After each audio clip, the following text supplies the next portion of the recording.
Hey guys, welcome to the stream. This is Rod Arriagada coming to you live from Dooley's Billiards here in Moose Jaw, Saskatchewan. We're here at 1750 Main Street North, and we're here for the Moses CAPPO Memorial 9-ball tournament. We're now into the end of the tournament, the end of the event. It is a championship match between the ladies. And we also have the B-side final men's going on, so that's the small picture on your screen right now on the right side of your screen.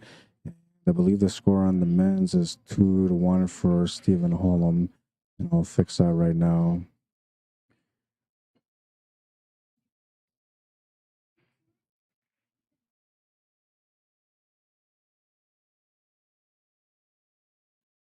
And so that's been updated, and Cindy Nana is in the lead at 2 games right now to nothing against Wanda Prince.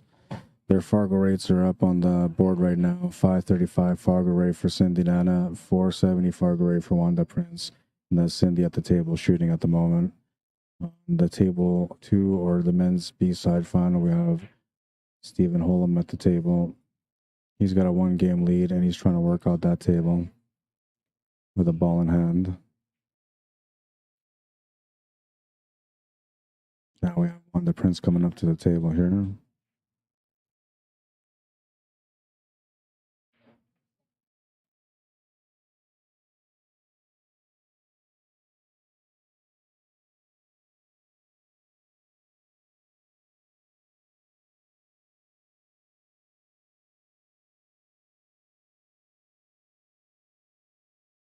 The bank on the 2 will come a little bit short. Pretty good leave on the table, though.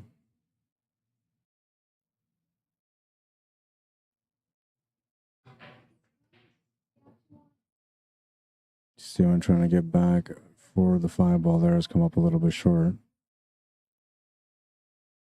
You can see that on the small screen, picture in picture.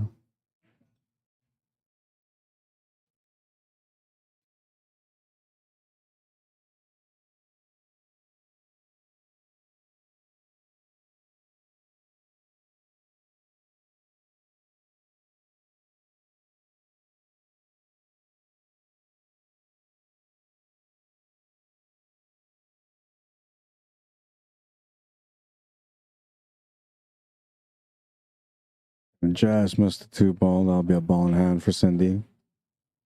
Table looks a little bit difficult to deal with here. The 2 balls are right. The 3 balls sort of are right.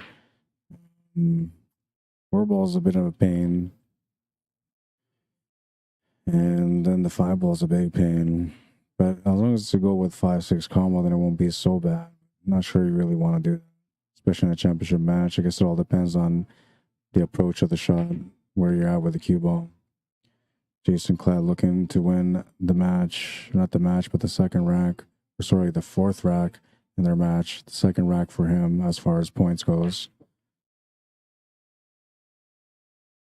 Just a 9-ball remaining on that table.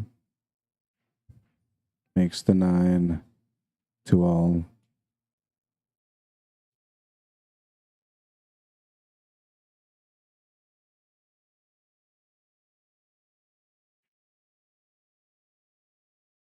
Cindy makes the 2, comes up for the 3, will come a little bit short from what she was trying to do. I think she was trying to get set up for the side pocket. And she'll have to figure out what to do here with the 3-ball. Options for a bank are available for both sides and quarter. I think most players will try to figure out a safety shot here, so we'll see what she decides to do. And she's trying to play safety. And it's going to work out really nice. She's got the 7-ball blocking the 3-ball. It was a great safety.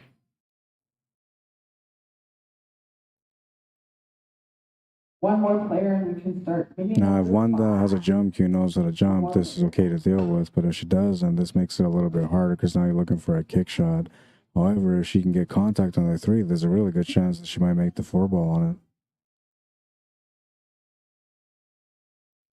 And she'll just come up shy of the 3 ball contact. That'll be a ball in hand for Cindy. And I believe that will be 2 fouls. So she has a chance to get her on 3 fouls now. Or might be wrong.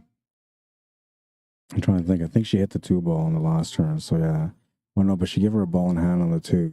So yeah, so this would be, she's on 2 now. And she's got a chance to get her on a 3rd hook.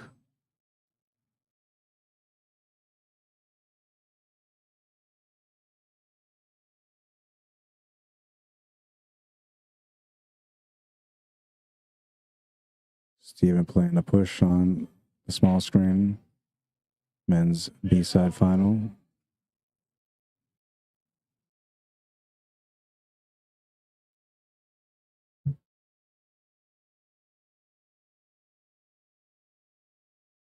We can get started on the mini number 5. We have a player. They still got minis going down. They're on mini number 5 so far. Hadar, Kevin B, and Kevin C. You can come get your scorecards.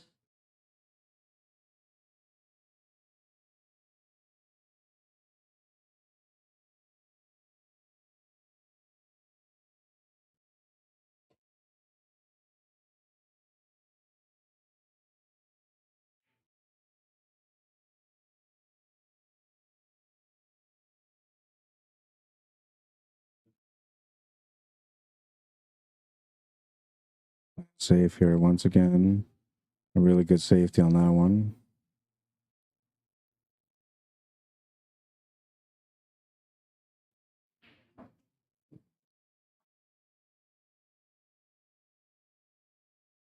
Great cut on the one on the small table from Jason KLATT. He's got position on the 2 ball as well with angle to get up for the 3.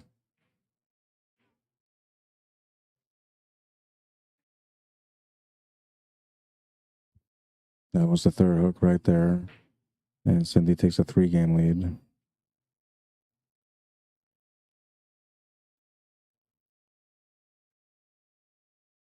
Got Jason KLATT on this table.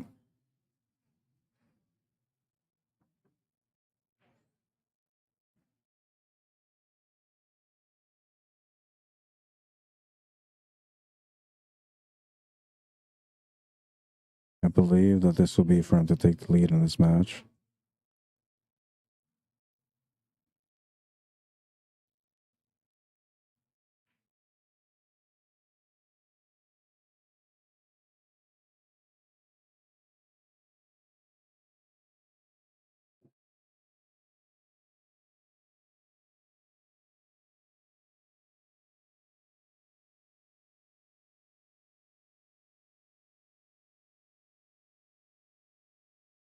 Makes the 9, takes the lead in the match.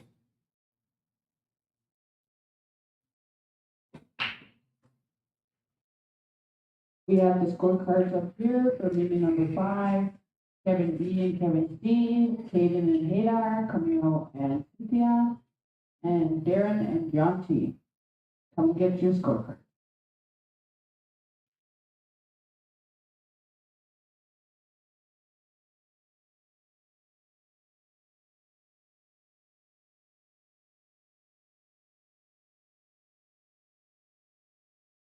Not much she can do there, so she was just playing a push, and her opponent didn't even bother looking. She says, you can go ahead and take the shot.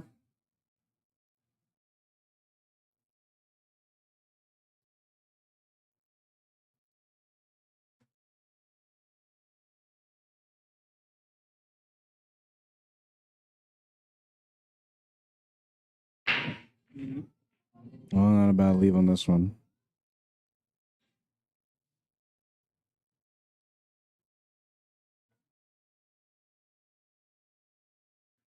Oh, and I took that table away on this one, sorry.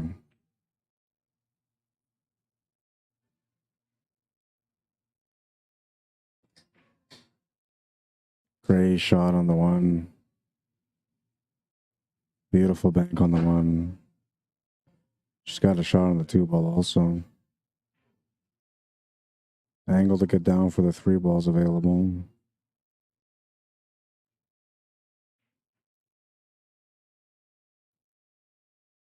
Yeah, she's got a pretty good line on the 3. All she's got to do is just roll up a little bit here for the 4 ball.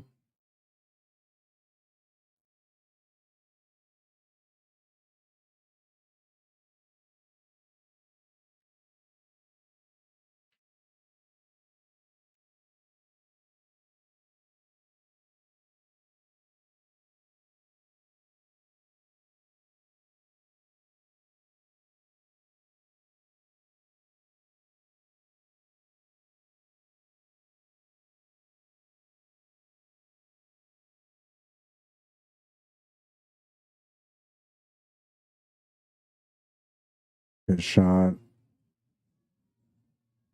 KLATT just missed the 3 ball on the other table for the men's B-side final.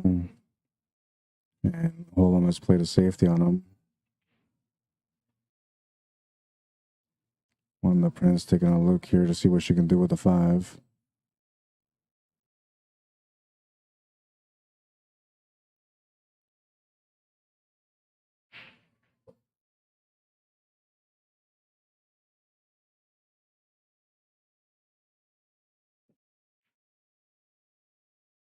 It's the bank on the 5.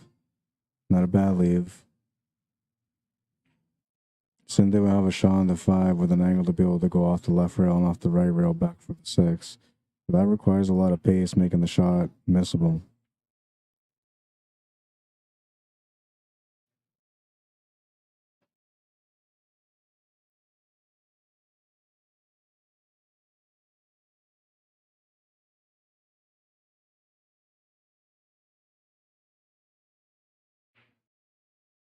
Good attempt on the 5. Avoided the scratch also, but she'll come up short on it. And leave the 5 for her opponent, WANDA.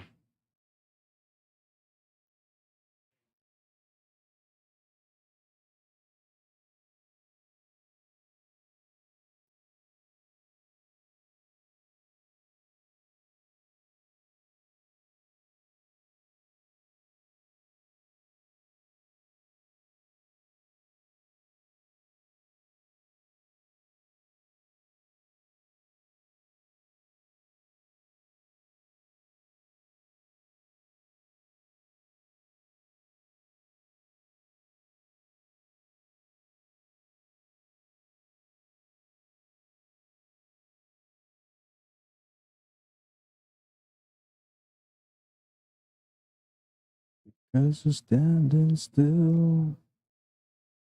I had a replay from earlier here. Show you guys that shot on that 1 ball. It was a nice bank.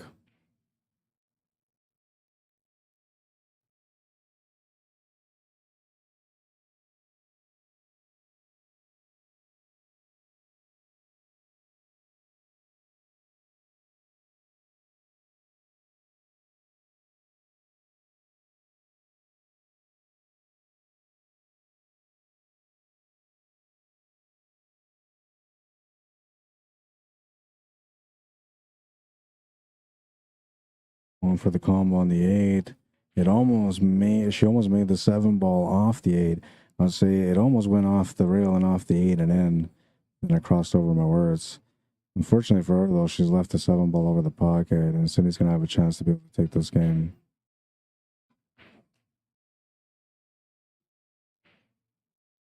Hey, on my way to you.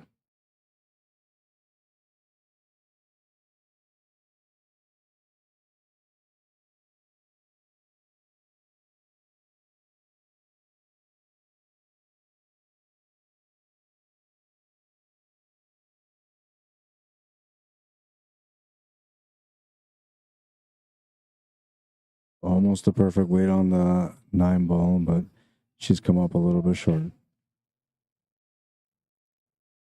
We'll have to look at a different option now with a 9 ball, or a bank or a safety.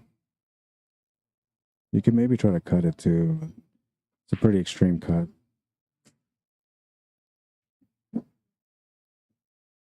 And it looks like Steven just missed a shot on that table. CLATT will get a chance to get a 2-game lead against Steven now.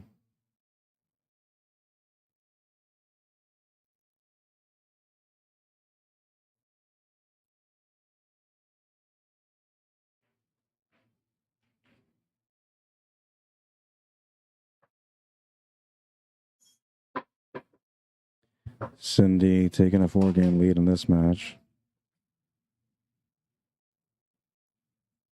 There's a race to 9. She's almost at the halfway point. CLATT will win that one. It's 4-2.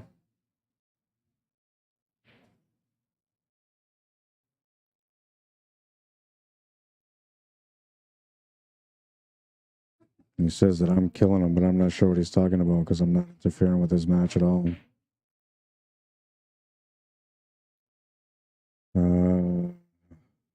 To update the score. I guess it's a good time for me to go check to see what the men's score is. I'll go do that right now. It looks like Dwight is taking a look. What's the score?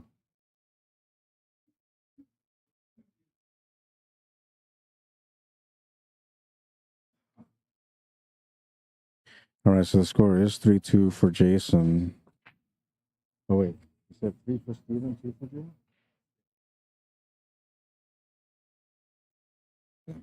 So it's 3 for Steven, 2 for Jay.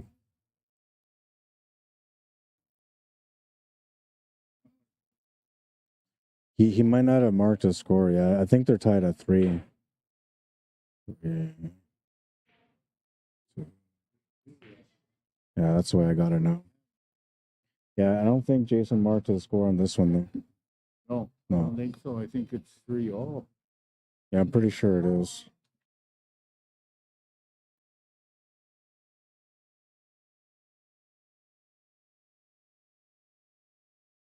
So I thought CLATT was up 3-2, but it was HOLEM that was up 3-2.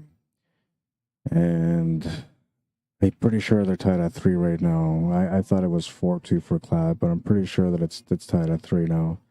And I can't confirm. I'll have to just wait till the match is over to figure out who won, but we'll leave it at 3-2 for now. And if CLATT is feeling okay, I'll ask him what the score is. But another thing too, if I see him walk up there to write the score on the paper, then I'll know that it's tied at 3.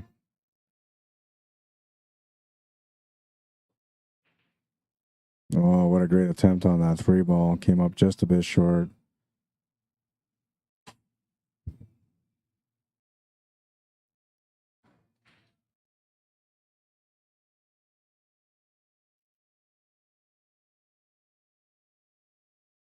The secrets that you keep when you're talking in your sleep.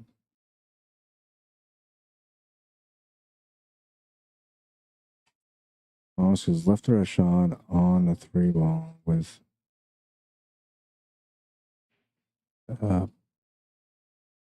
possibility of her to be able to play shape for the 4 or 5 combo next. She should be able to avoid the 7 ball just slightly. Then if she runs into it, it's okay. She's going to draw away from it anyway, so she avoids it altogether. This is going to give her the 4 or 5 combo. And she'll just want to hit this with a light pace to try to leave the 4 ball over the pocket so that way she can play shape from the 4 to the 6 next. Oh, she hit that with a little bit extra pace, but it's okay. She'll still hold the 4 ball on good angle to get up for the 6.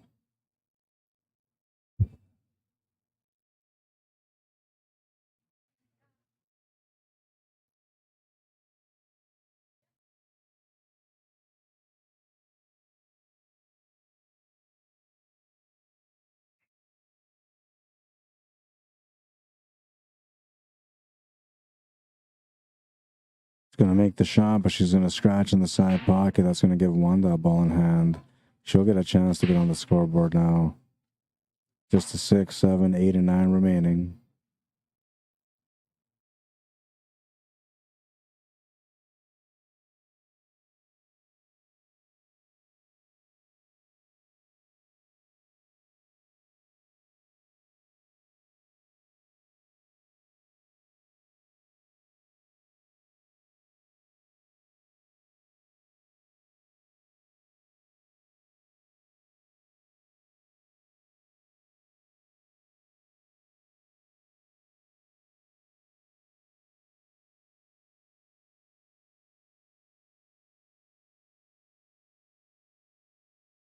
She'll come up short on the 7 ball. It's going to get a good leave out of it, though.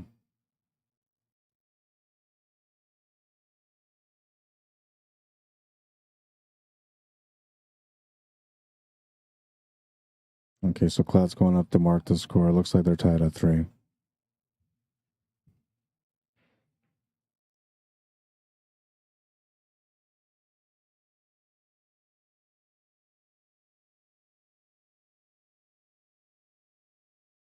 They're tied at 3 in that battle. Oh, and I got to bring the table back up. Looks like Steven's making his way back here.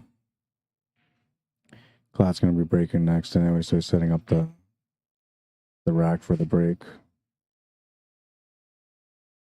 Trying to create some distance here on the main table between the cue ball and the 7, and she's done all right. The shot is makeable, but the tangent line on the shot will take the cue ball to the top right corner. And may or may not scratch, depending on what kind of spin she puts on the shot.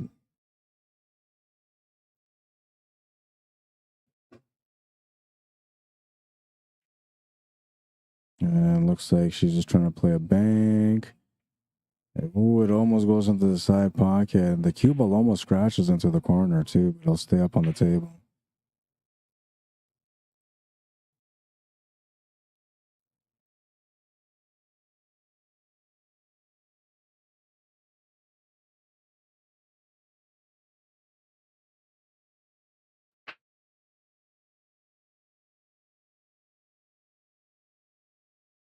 Seven balls on the side. She'll have a long shot on this 8 ball. Jason KLATT just broke on the men's B-side final, made a ball off the break. Looking to try to take the lead here, but I'll have to start off with a safety. Oh, he tried to make the 1 ball and he made it instead. It looked to me like it was a little close on the 1 ball to the rail, but he was fine. He was able to back cut it.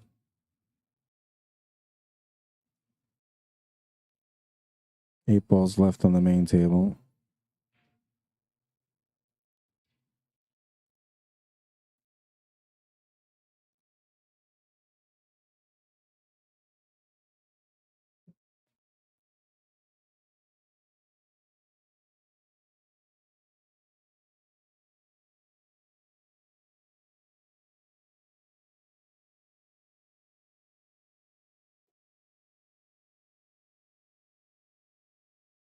Jason comes off the 3 rails or 2 rails to set up for the 4 ball.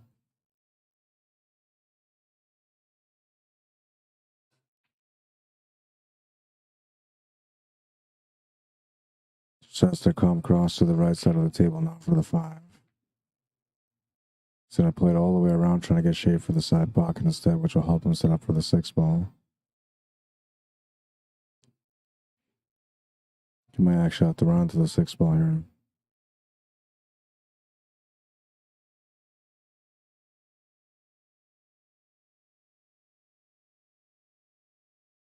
Cindy will make the shot on the 8.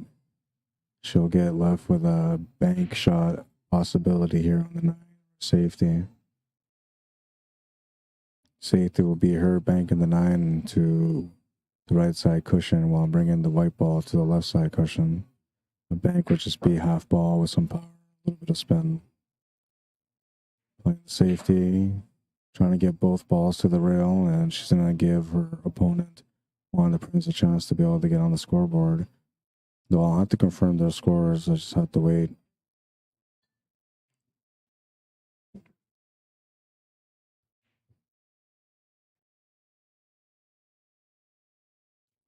KLATT shooting the 9 ball now to be able to take the lead in the match against Stephen HOLEM. Makes the 9 4-3.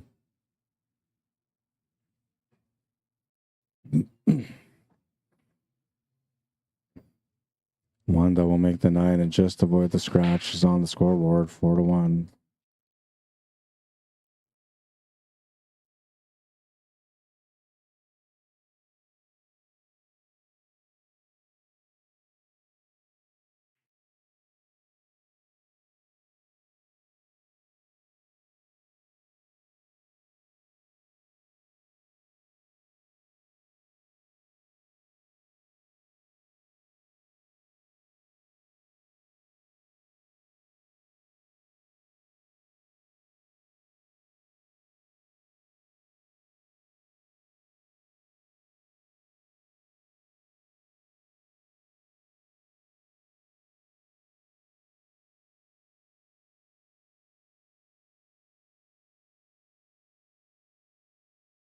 Costa Cruz Sendejas, ¿cómo estás? Bienvenido. Says nice game. It's been a good game so far. Both matches are good matches. The B-side final in the men's division is going to be a tight race. The winner of that match has to try to beat Jason Kashayanu, who won the A-side. Now, there is no double set for this tournament, so when they do play, it'll be a one-set race to 11 for the championship match. For the ladies division, this is the final match for them. Championship match comes down to Cindy Nana versus Wanda Prince, and they had a showdown on the A-side final, which Cindy ended up winning, I believe. From there, they have a rematch now in the championship match.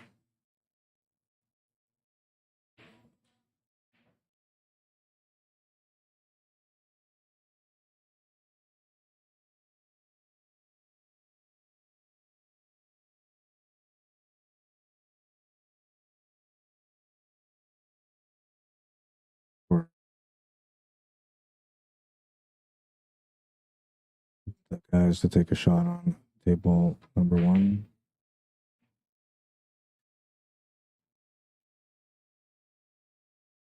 And Steven will come up short on the bank on the 1, but he's left KLATT fairly safe on that table.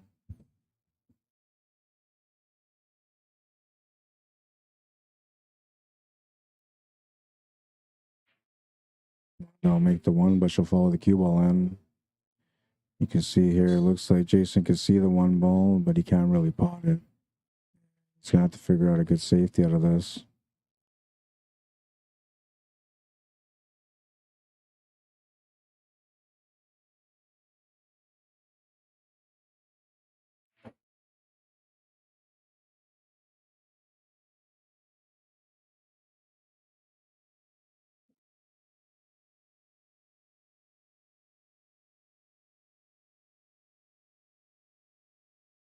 Leave a safety, but he's going to give Steven a shot now. Cindy looks like she just played a safety here.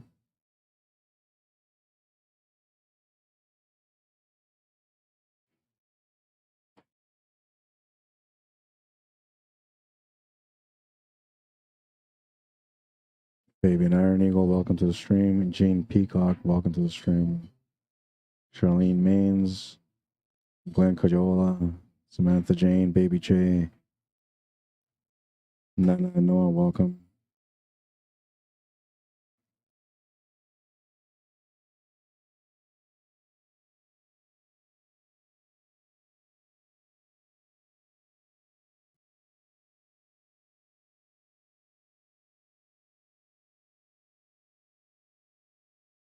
I'm short on the shot on the 2.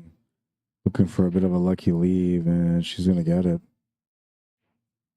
It's a good break on that one. Now Wanda will have no choice but try to hit this, and the kick from the left side is not available because the 3, 6, and 5 are blocking all the options for that. But you could maybe masse in between the 5 and the 6 with a kick shot, but it's a pretty difficult shot to do.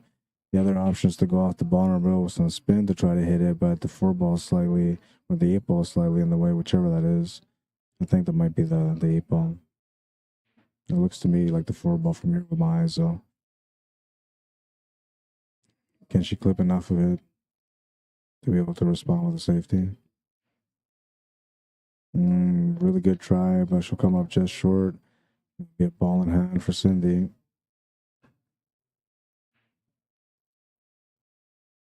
And great hit from Jason KLATT on the men's B-side final. But it looks like he's left the shot for Stephen Holem on the 1.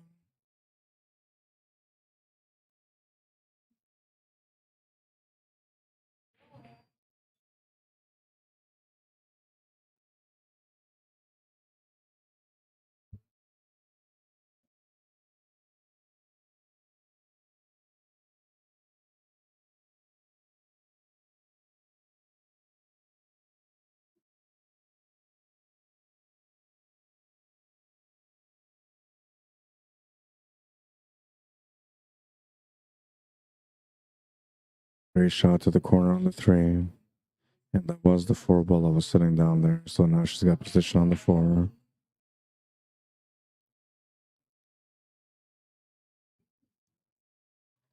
Stephen Holm trying to work his magic on the men's B-side final. Trailing by 1 against Jason KLATT. A great chance to be able to tie things up here.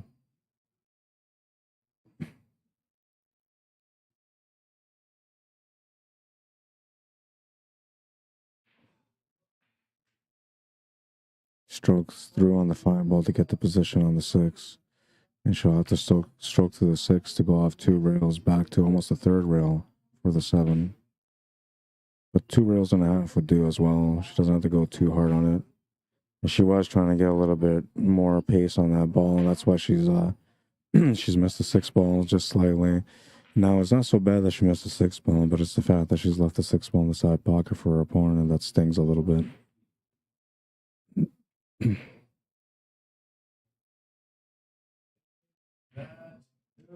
Holem just played a nice combination on the men's B-side final table. Wanda will make the 6 ball bump into the 7 ball. She'll have to take a bank shot on the 7 ball now. She wants to be able to get the finish on this table.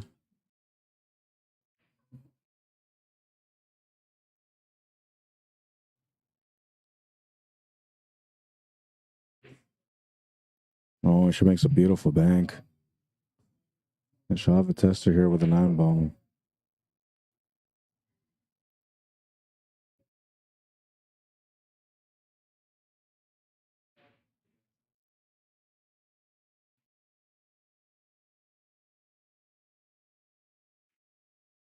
She'll miss the 9 ball. Stephen Holm with a chance to get tied up in this match now. Just the 8 ball and 9 ball remaining.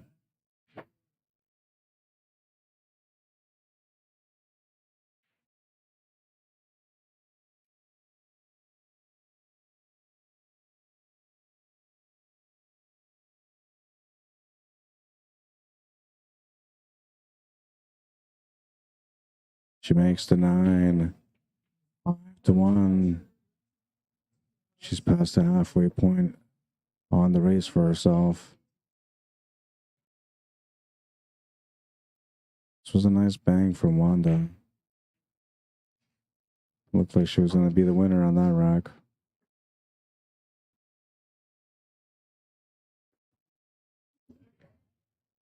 And Stephen Holm has tied up the match.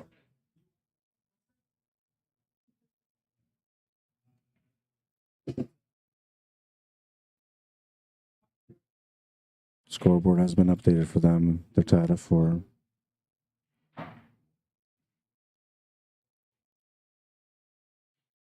Five to 1 for the women's matchup. Cindy Nana in the lead. Breaking next in rack number 7. Trying to get a little closer to the finish line. Smash and break, and she absolutely hammered that pack. The 5 ball goes into the pocket. 7 ball comes up and will get out of the way, so she'll have a shot on the 1 ball.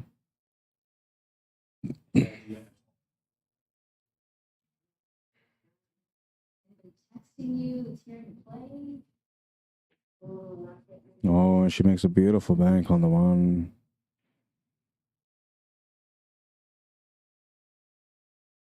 Has the shot on the 2 to the top left corner.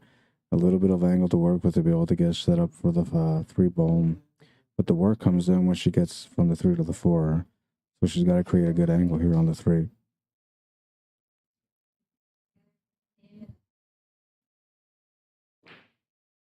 Makes the shot to the corner. She'll have a good shot on the 3.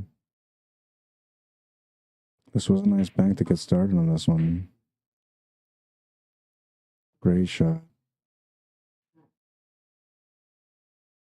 And it looks like Holem has just missed the 1 ball on the other table. Or maybe he was playing a safety.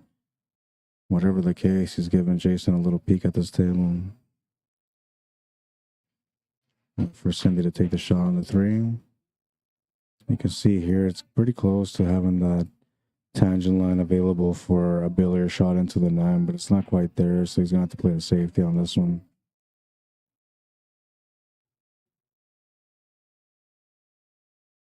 He's got to figure it out.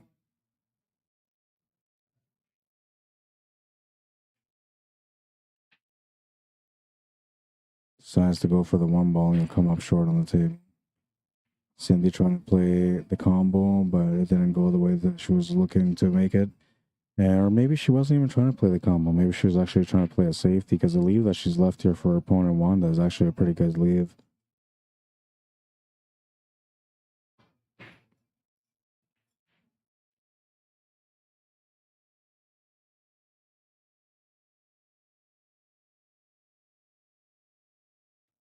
Oh, a good shot on the 4-ball. Almost made it to the pocket. She'll leave the shot available for Cindy.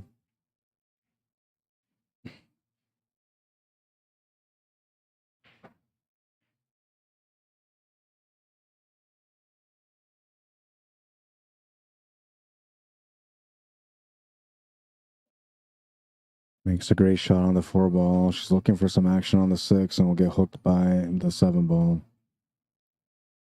So KLATT played a safety on Stephen Holem. He'll hit the 1-ball though and escape. And leave a bit of a challenge there on the 1-ball also for Jason. Cindy has to try to find a way out of this, at least to find a way to be able to hit the 6-ball.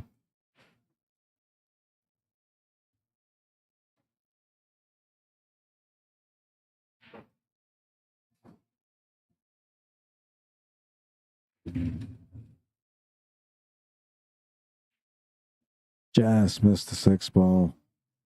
Ball in hand for Wanda. Jason KLATT at the table right now with a chance to take the lead in this match.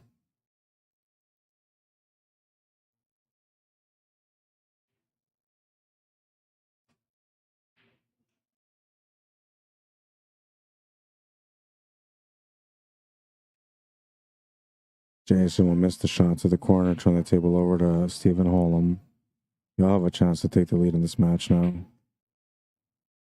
Wanda makes the shot on the 6-ball. She's got a decent shot on the 7 to the side. Of course, the shot to the corner is always available with a draw angle for the 8-ball.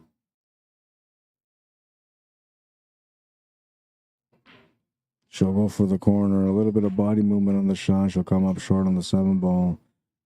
And looks like she's left a small opportunity here for Cindy with a 7.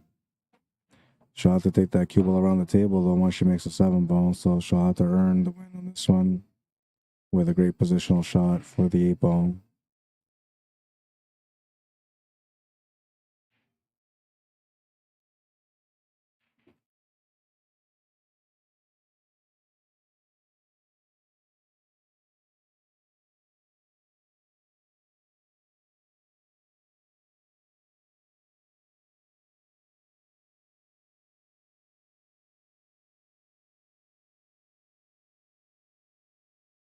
Big shot coming up on this table. Great attempt to get set up for the 8-ball. Came up a little bit short, and she'll have to play a safety or a bank now. Looks like she's looking at a safety using the 9-ball as a blocker. A little bit too heavy, and she's left the shot on the 8-ball. She tried her best to get around for that 8-ball. I mean, she had the perfect pace on it too, but it'll just slow down, leaves her the bank. Or the safety, which is what she tried.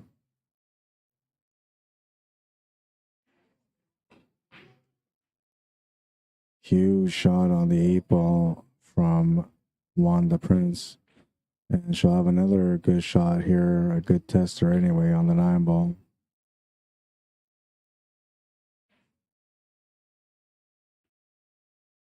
Stephen Holem is on the 8 and 9 on that table for him to take the lead in the match.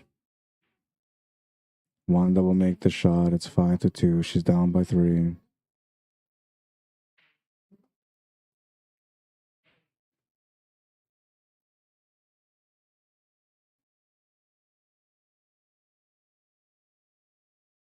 Holem makes the 8-ball's got position for the 9.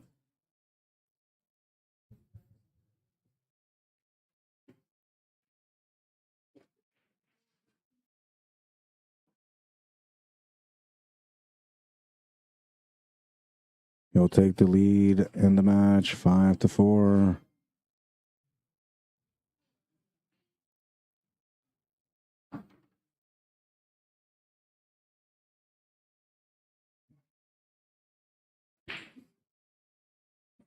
Looks like Steven's taking a quick break, bathroom break.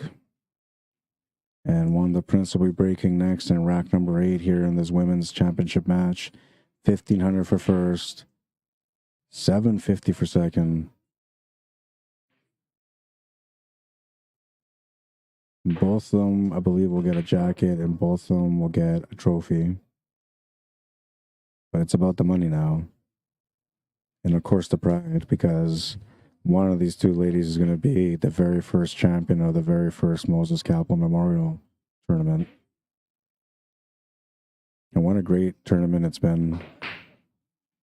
Lots of incredible competition throughout the week or weekend. Lots of great highlights. Matches that went all the way to the end and matches that were one-sided. There was a little bit of everything here over the weekend. And it's been a great opportunity for me to be able to enjoy some of the Saskatchewan competition, which I got a chance to see a few years ago when I came out for the 10-ball event, which was about, I think, 2019. I got to see a lot of these guys back then, but now that I come around for a second time, I got a chance to meet some more of the players from Saskatchewan, and what a great group of players they have out here.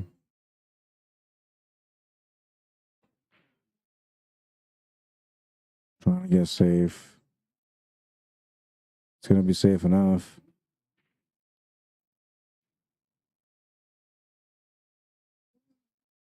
Again, yeah. Brand Bob Babcock says Holem is remarkable. Yeah, he's a pretty good player. And he says KLATT is outstanding. I mean, these guys, the way they play when they're playing the game, they just make it look so easy. But a lot of that is experience, and they have such great strokes, man, that they make everything look easy. Both great players for sure, and both worthy of winning the event. But it's Jason Kashayanu who won the A side, and he's looking to win the match for the championship match so he can claim the first championship for the men's division and the very first Moses CAPPO Memorial. M. Fish Chen, welcome to the stream. Norman Hill, how you doing? Driss Haffian, welcome to the stream. Michelle and Jeff Ball, how you guys doing? Midhan Kumar, Jeremy Moeller, welcome guys. Nick Castle, Michael Mathis, Lisa Cornell McLean, welcome everyone. Myrtle McDougall, welcome. I don't know if you can hear the sound in the background, but that's the rain is hitting the roof or the ceiling. I guess the roof. And it's pouring hard right now, so I'm getting a free car wash at the moment.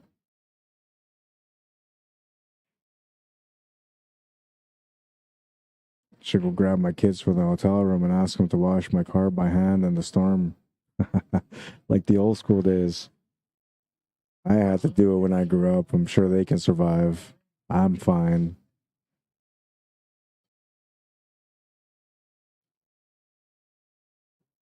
So it looks like Stephen Holem is back. KLATT is describing drink from the bar, and he's going to be coming over here, and they're going to resume their match. It's a race to 9 between them. It's 5-4 for Holem. It's a race to 9 in this championship match for the women's division as well. 5-2, Cindy Nana in the lead, and she'll make the shot here to the corner. She'll have a chance to be able to make a 3-ball combination now. She's taking a look at it. It's tough to make it though, because technically the cushion is in the spot where the cue ball needs to go for you to be able to bump this 9-ball into the 6, but you can cheat it a little bit with some spin, which will make up for you not having that room by the rail.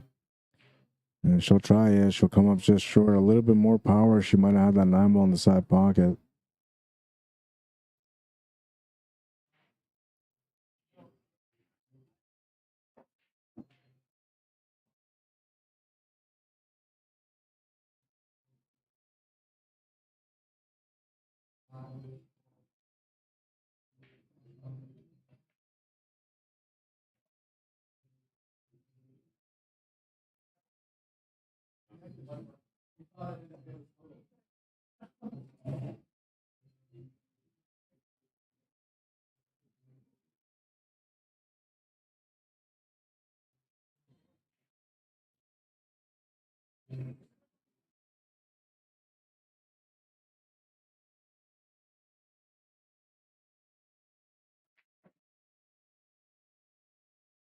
Came up a little bit short on position for the 7 ball.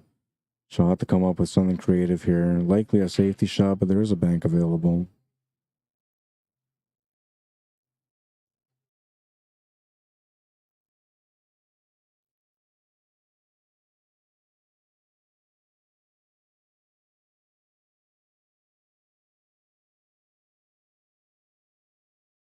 She's trying to play it safe, creating some distance between the 7 and the cue ball.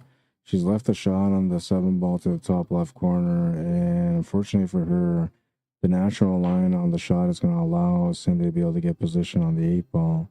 So this actually helps her where the 7 ball is.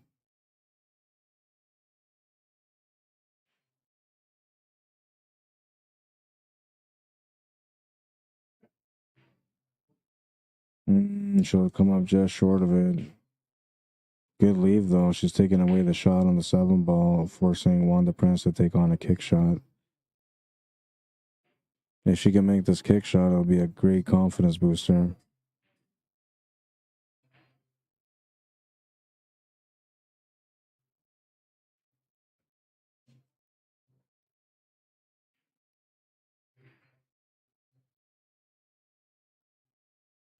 Oh, she just missed it.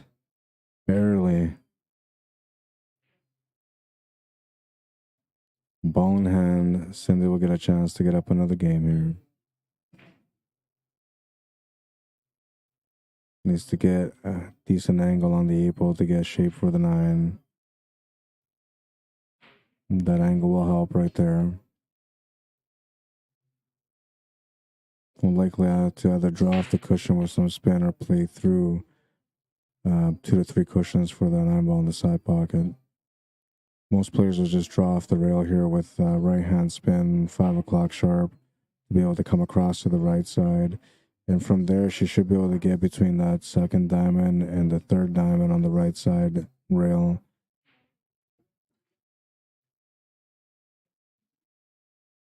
She could just play this through, though, keep it simple.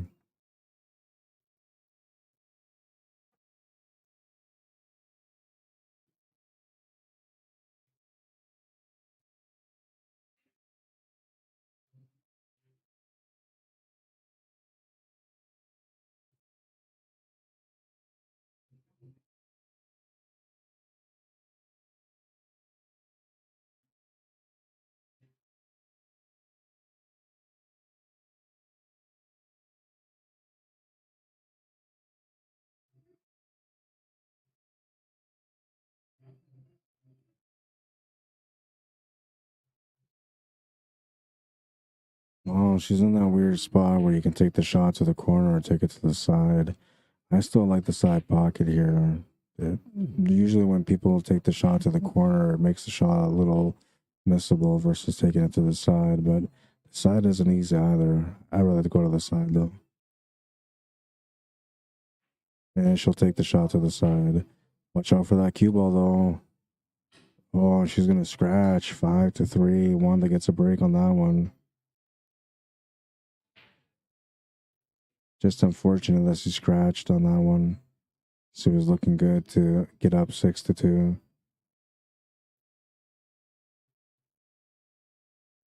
And they're on a quick break, so we're going to switch over to this table in the meantime.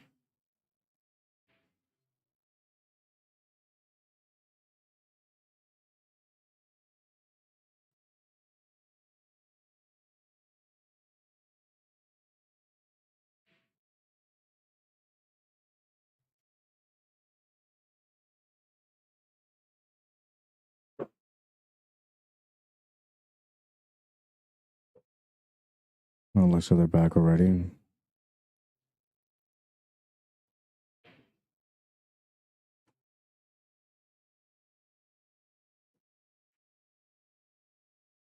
HOLEM makes the 9, 6 to 4.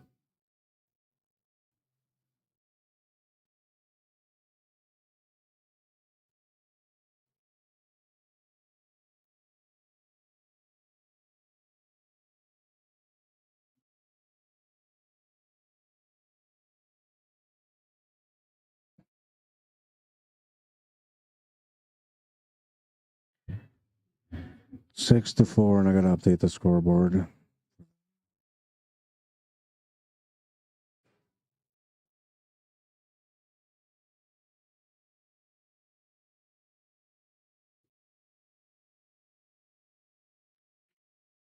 So we're still waiting on this table here. So we'll move back to this main or to the men's B side final.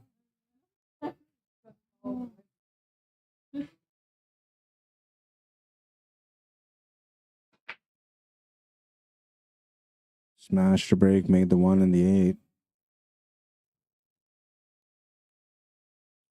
It's got position on the 2. 3 balls looking good. Oh wait, is that the 2 ball or is that the 4? I think that's the 2 ball. Yeah, it is the 2 ball. He's shooting at it now. There's a little bit of angle here to be able to get back down.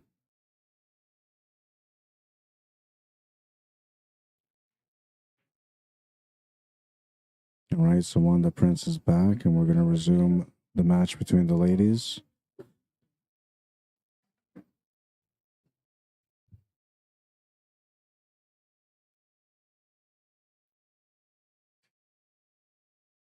I thought the 4 ball was sitting on the bottom rail, but that's the 8 ball. So he's going to have to play a combo here from the 5 to the 6. He needs to play a combo in a way where he can have a shot on the 5. So he decided to not play the 5 ball into the 6. Instead, play the 5 ball sort of off the 6. That worked out all right for him. Great position on the 7. He should be able to get position on the 8 ball.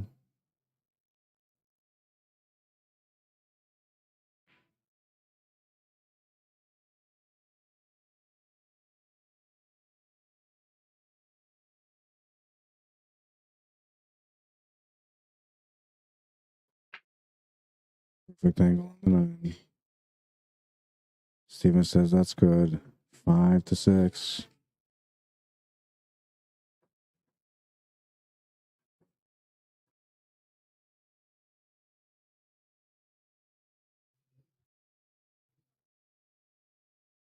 We're in rack number 9 now in the women's championship match.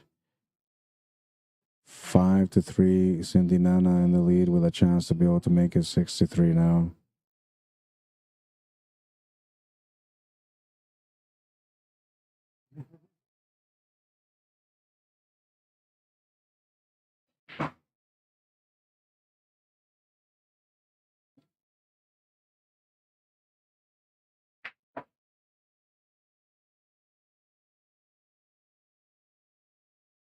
Smash and break on the men's B final from Stephen Holem. Don't know if he's got a shot on the 1 ball, though. It looks like he doesn't. He might be able to clip a little bit of the 1. Cindy's just playing safety here on the 3 ball.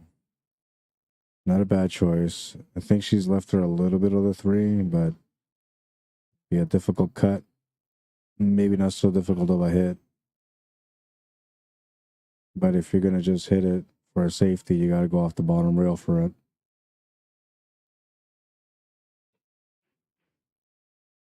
That's what she tried doing. A little bit harder, and she might have had that 9 ball in the side pocket. It ricocheted off the 7 and off the 6, and it was going there, but just not enough weight on it. And now this is going to give Cindy a chance to be able to maybe go after the 9 ball here with a 3-9 combo. All she's got to do is just aim the 3 towards the 6 ball. And as long as she's cutting into the 6 ball, that 9 ball should go to the side pocket. She's measuring it out, looking for a shot to be able to take a 3-game lead.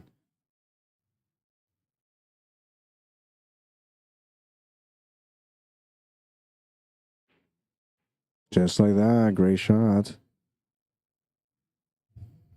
6 to 3. She's got a 3-game lead, and now she's 3 games away from winning the championship match. And I believe she's breaking also.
Rack number 10, and Cindy just smashed the rack on that one, made the 3-ball off the break. She's got position on the 1. 2-ball sitting in the top left corner, so as long as she makes the 1, she'll have the shot on the 2. This table's looking good for her.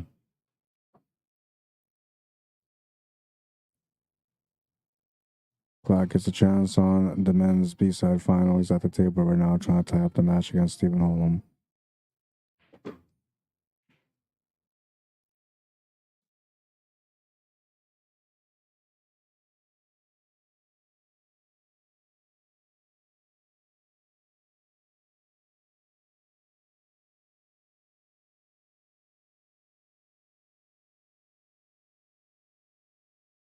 It's off the rail. She's good on the 2. KLATT makes the 7-ball on the B-side final table. And he's got a shot on the 8-ball. He's going to have to 4-stroke this though a little bit for the shape on the 9.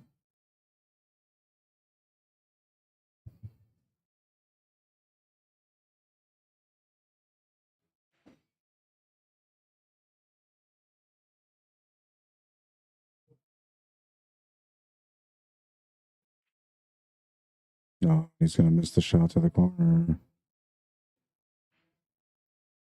Oh, and Cindy's going to miss her shot to the corner.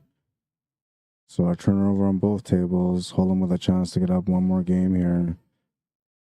He was about to be tied, evened up with KLATT. Now he's got a chance to be up 2 games against them. Cindy with a chance to be able to get up 4 games against her opponent, but she just missed the shot. It's going to open the door for Wanda Prince to be able to get into the match. She's waiting for Steven to take the shot on the 8-ball, which she's just made. And then she's going to come over there and take the shot. Just doesn't want to be in the way of Steven while he's shooting, or Jason when he's shooting. Being very respectful of the fact that they got people playing right next to them. 9 is good. 7-5. Holem takes a 2-game lead.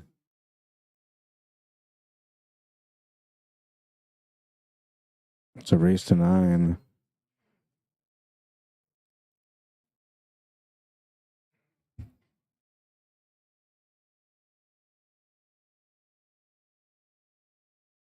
A great attempt on the shot to the corner, but she's going to turn the table over to Cindy, and she'll get a chance to get that 4-game lead after all.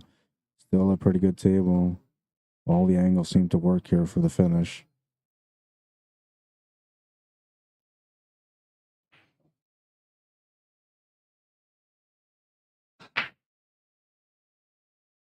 Jeffrey Angle, welcome to the stream. Randy Baggett, Martin Melendez, welcome back. Jason Serrano,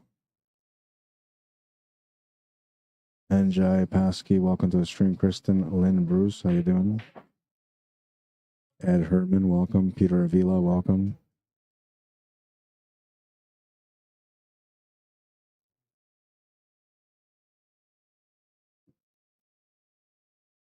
Needs a little bit of pace here on the 6-ball.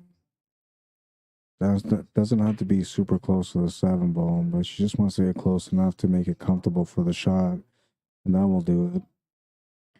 Now she's got to be careful on how she plays shape here for the 8-ball. Instinctively, you think about slow rolling this, but you should be trying to come off the rails to set up for the 8-ball. She'll play the soft shot and run into the 9. She's going to hit it perfectly. The only problem there was there if she played that shot soft is that she may not get an exit on it, but she found the exit on the 8-ball. She's taking a good hard look at it though. It looks like it might be a little tight for her. Or maybe she's just trying to figure out how to get the finish.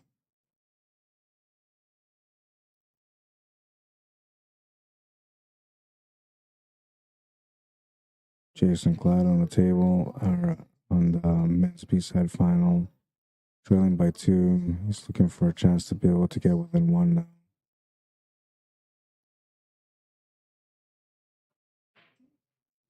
He'll miss the 1-ball on that table though. Oh, he's left the combination for the 9 here.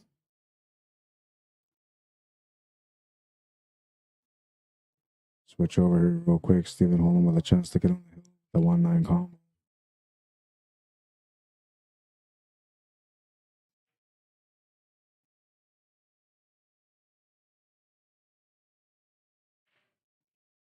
And he makes it. He thought he missed it. He totally thought he missed it. He's on the hill. Nice shot.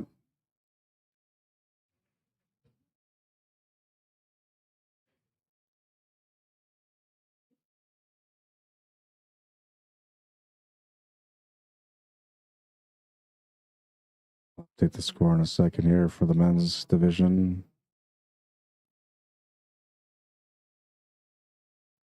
8-5. He's got a 3-game lead against KLATT, and he's breaking for the match. A real good chance here to be able to win this set with a 9-5 score. Sending Anna at the table with a bit of a challenge here on the 8-ball. If she can find a way through, she'll be within 2 of winning the match.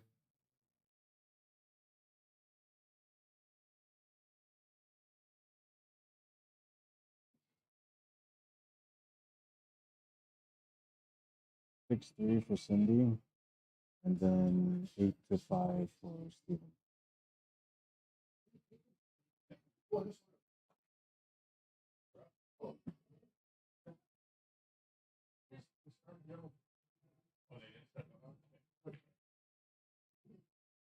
Try the back corner on the 8-ball, will come up just short, and it looks like she's going to give Wanda a shot on the 8-ball with the potential to be able to get the position on the 9 for the finish on this rack.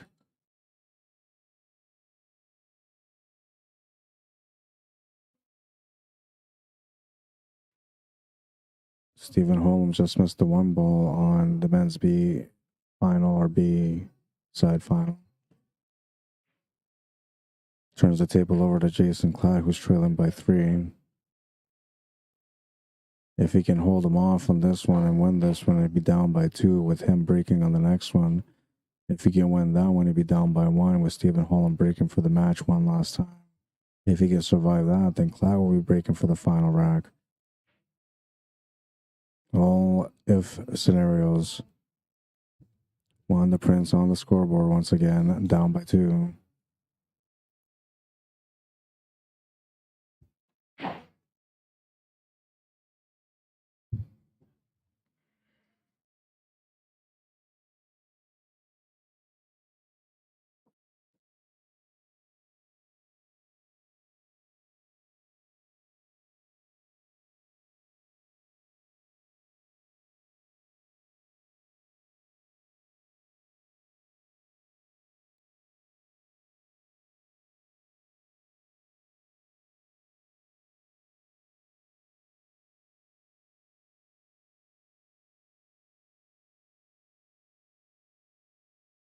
Very smooth on the stroke, perfect angle on the 7 to get set up for the 8-ball. Smooth delivery as well. It's going to have to play shape for the 9 ball to make the 9 in the bottom right corner here.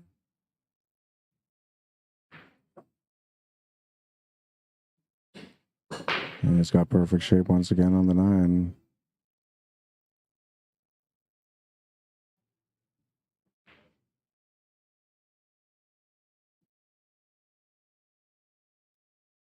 Six to 8. KLATT down by 2.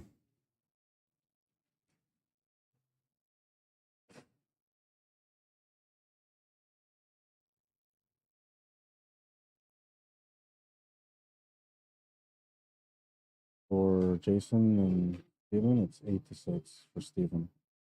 And KLATT's breaking though. Yeah.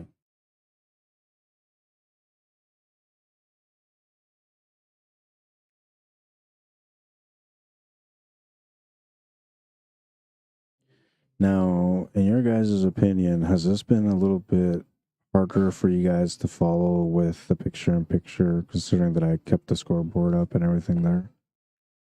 Or has it been all right? Because this is the first time where I've done a picture-in-picture, having a men's division and a women's division, 2 different events being streamed at the same time. And I wanted to make sure that I was able to do it in a way where you guys can follow the action on both tables. So I'm hoping that I was successful with it, but you guys can let me know if this worked or if it was a little bit hard for you guys to follow the action in these 2 matchups.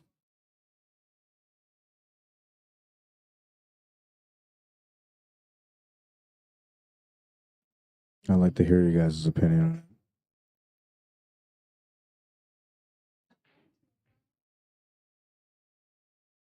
it. Curtis wants to know what's the Stephen Holem Jason CLATT match at. It is now 6-8.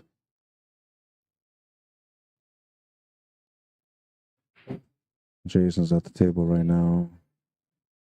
He's got a chance to get within one.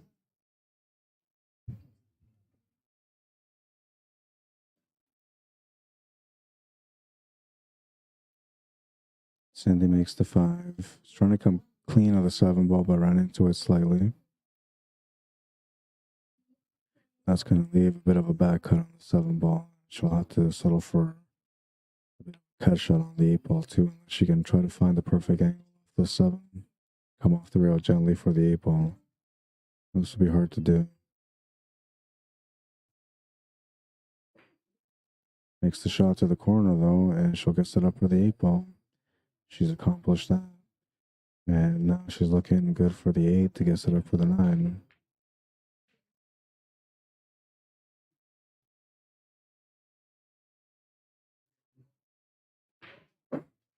Great shot. She's got position on the 9.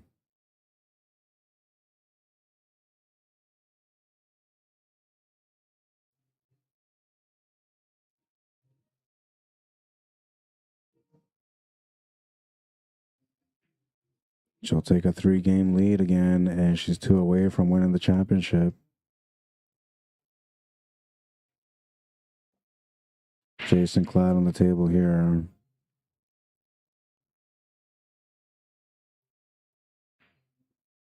Makes the 6, comes down with a perfect angle on the 7 ball to get set up for the 8. He should be drawing off 2 rails here to get back to the middle on the 8 ball.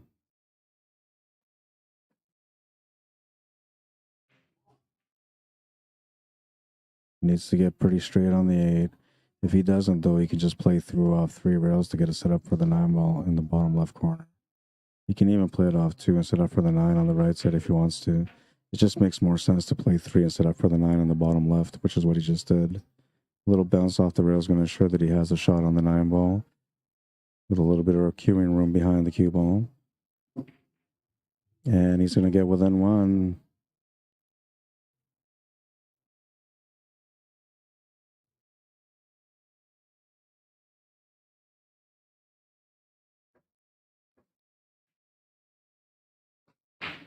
Seven to 8 or 8 to 7, whichever way you want to look at it. Stephen Holem breaking next in rack number 16. And it's a very important break on this one because it is his last chance to win the championship match on his break. He's more or less put into a position where he almost has to break and run just to win the match because he doesn't want to leave the last rack on Jason's break as a chance for him to be able to win the match.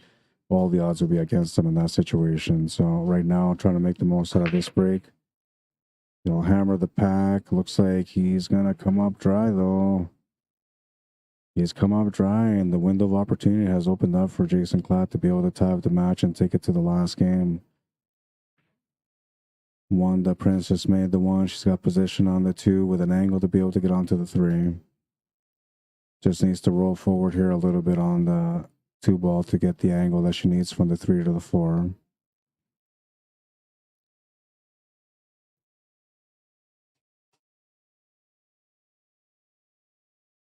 She's got the perfect angle now.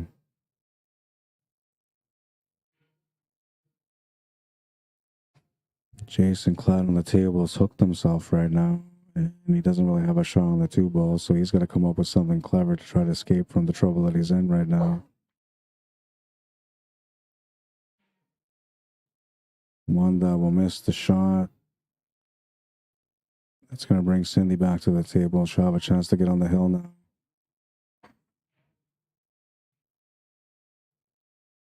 Here's the hook that Jason CLATT is in right now.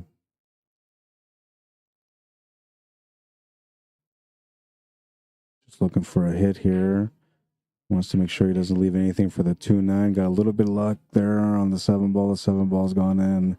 But he got a little bit unfortunate at the same time because he doesn't really have a shot to follow up with unless he plays a combo.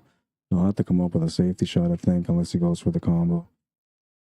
I just don't see him going for the combo in the situation, but I could be wrong. Cindy's turned the table over to Wanda, so Wanda's at the table right now.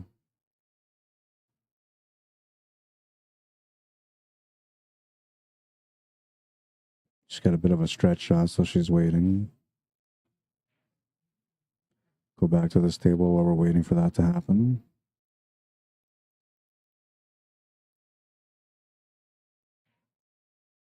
Tough decision to make here. If you go for it and you don't make it, you're in trouble. You may not come back to the table anymore. That might be the last shot you make. If you play a safety and you miss the safety, well, same consequence. Really tough spot to be in here, no matter who you are.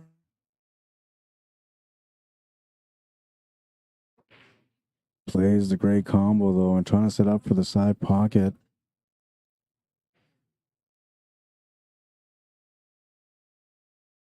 I don't know if I caught it or not. Yeah, I did. That was a great shot. And what made it great was the setup for the side pocket after.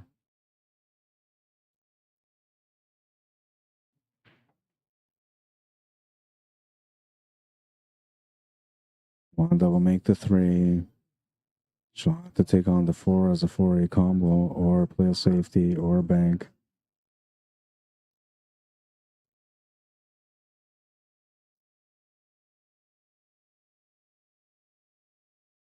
Jason's made the 3 ball now. He's got the 5, 6, 8, and 9 remaining.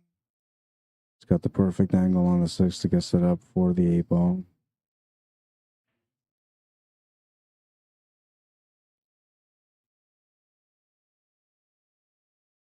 He's got a nice drawback angle here on the 8 ball for the 9 now.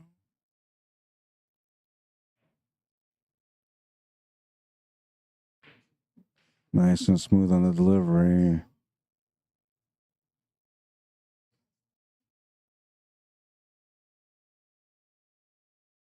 Nine ball's good. He's on the hill. It's a hill-hill matchup in the men's B-side final.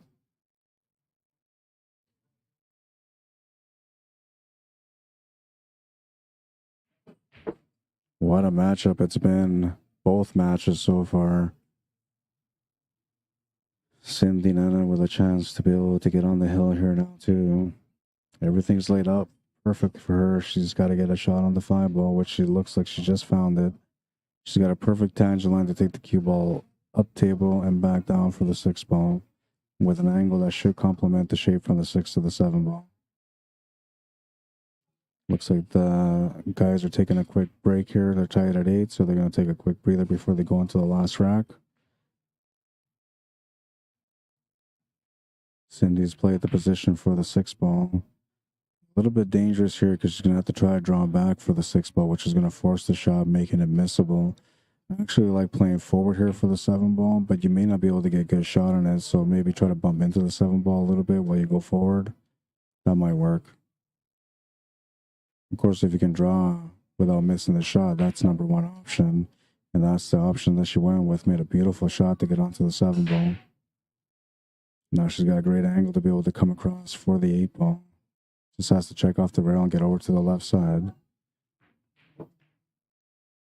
Perfect delivery on that shot. And now, once again, we're looking for a check off the rail to get above the 9 ball to make the 9 ball in the same pocket as the 8. 5 o'clock spin with a bit of a punch draw. Wiggles its way into the pocket. She'll get the shape on the 9.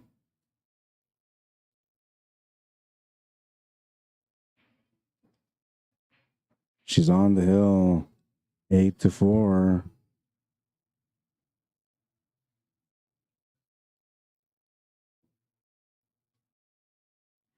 Eight to 4, the current score, and Wanda Prince has her back against the wall now. She needs to win the next 5 games to win the match. Cindy Nana just needs to win 1. She'll have to be patient, looking for an opportunity here on Wanda Prince's break. And if she can't get her turn on this one and finds herself in a 5-8 situation, she'll be breaking for the match next. Jason KLATT coming back to the table. He's breaking for the match. A huge chance for him to be able to upset Stephen HOLEM here after HOLEM had a great lead on him. Momentums come and go all the time, and I swear, man, I've seen the momentum switching between HOLEM and KLATT. The momentum is all on KLATT's side right now. But you know one thing for sure, usually when you got a hill-hill matchup, usually it's not an easy table. There's always a little bit of a mess. We'll see how Jason breaks on this one. He's had a pretty good break so far. WANDA Prince breaking here on the main table in the women's championship match, trailing by 4. Smash and break. Just missed the one from going to the side pocket. It'll be a dry break, and Cindy will get a chance to close out the match now. Jason KLATT with a massive break on the other table, and he's going to make a ball, and it looks like he might not have a shot on the one ball. We'll take a look. No, he might have it. Looks like he does have the shot on the one ball. 2 balls sitting below the 9, so he's a right to make this shot and come off a couple of rails for the 2 ball.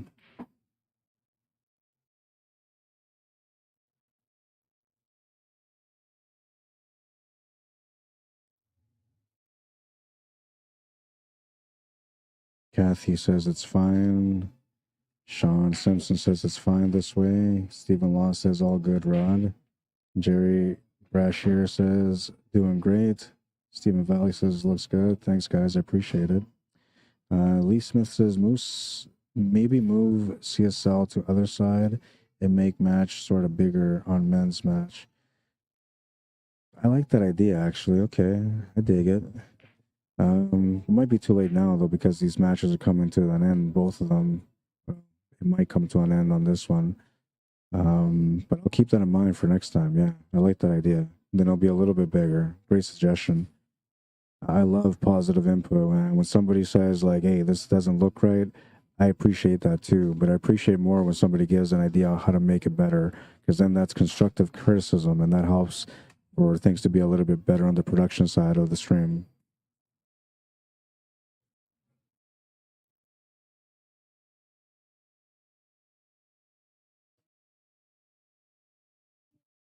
Trying to see what it is that KLATT is looking at right now. He still has a chance to close out the match, just needs to figure out the rest of the puzzle.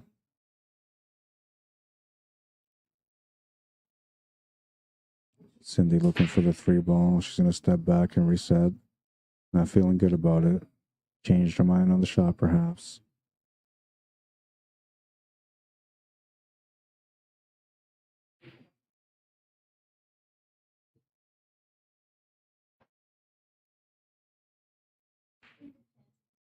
She'll take the shot on the 3 and come up short. This turns the table over to WANDA Prince. She'll have a chance to be able to get on the scoreboard once again. Currently down by 4, a chance to get within 3. Needs to work this table out, though. 3 balls not a problem. Neither is the 4. The 5 could be a problem, but not if you try to sweep up for the 5-9 combo. Then you're all right. Super important shot on the 3 ball. She'll come up just short.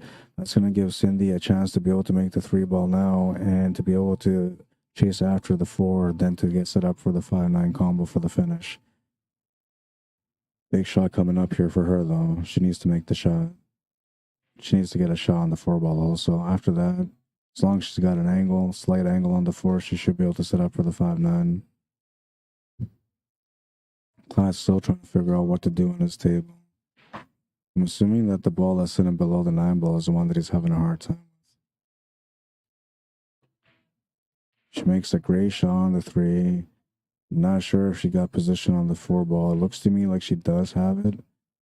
She's not really looking stressed out, so I feel like she does have it. And all she's got to do now is just try to get to the middle of the table to set up for this 5-9 combo. Well, maybe she doesn't have it. She's going off the rail for a kick shot. She did not have it. She did make the kick shot, though. We'll turn the table over. WANDA will get a chance once again. KLATT's still trying to figure out what to do on his table. A crucial time in the match.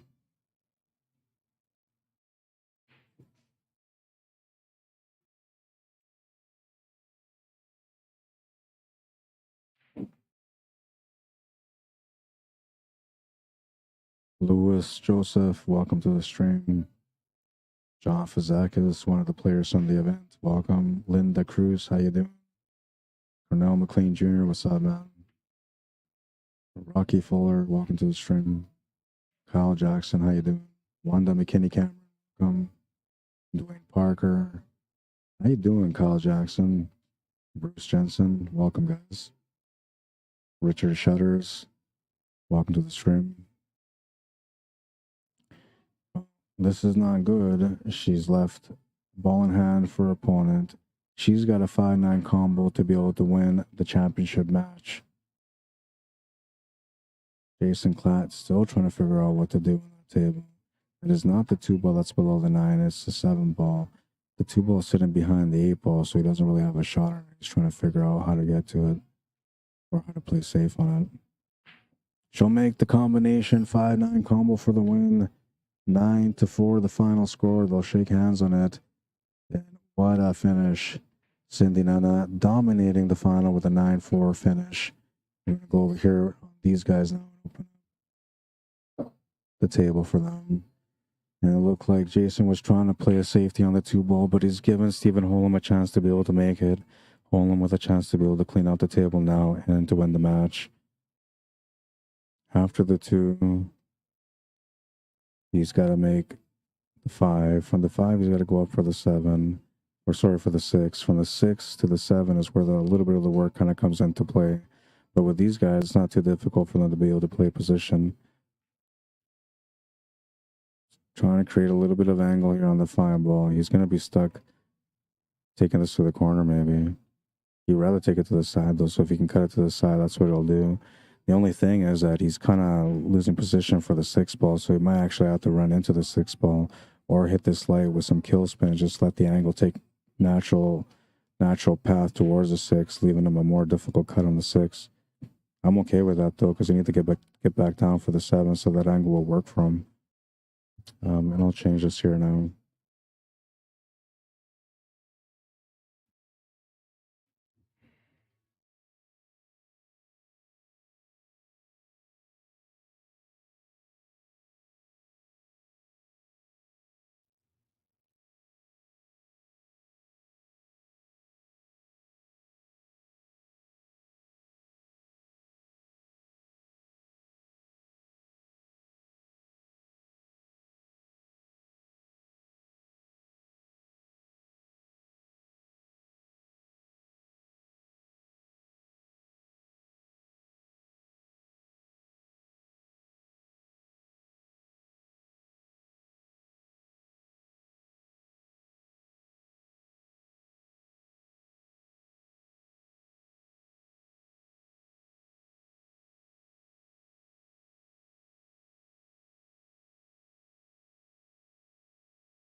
Fargo rates have been updated as well.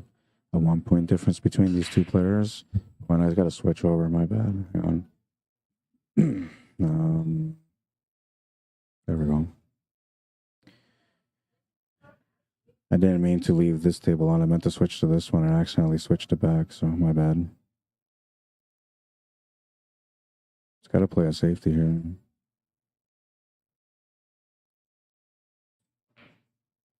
Goes for the big bang to the corner. Oh, he's going to come up just short, and he's going to leave the 7 ball available for Jason KLATT to be able to close out the match. Not happy about that leave. Anywhere else other than where the 7 ball ended, he was okay, but where he's left the 7 ball has given Jason KLATT a great opportunity to be able to win the match now. Just has to make the 7 come off the 2 rails to set up for the 8 ball. A little bit of left-hand spin, a lot of tops. Just like that. And now here he should be trying to follow this through, just playing shape for the 9 ball to the same pocket as the 8. He could try to draw this off this 8 ball too and get onto the left side of the 9, but then you're forcing the shot a little bit more. That's what he tried to do. So the only problem there was that he was forcing the shot, but he got a little lucky. Look at that. He's left him hooked on the 8 ball after missing the shot on the 8 ball. And that's something you don't see too often as a sign of nerves from the players, you know, the anxiousness of having the possibility to be able to win the match. I'm going to change the other angle to go side view on this one.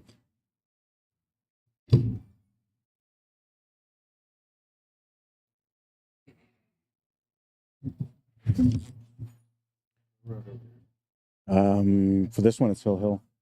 Hill Hill. That's Hill Hill. Yeah. It's away with that. I can't feel that either. Yeah. Like anywhere else he's in trouble, but he ends up perfect.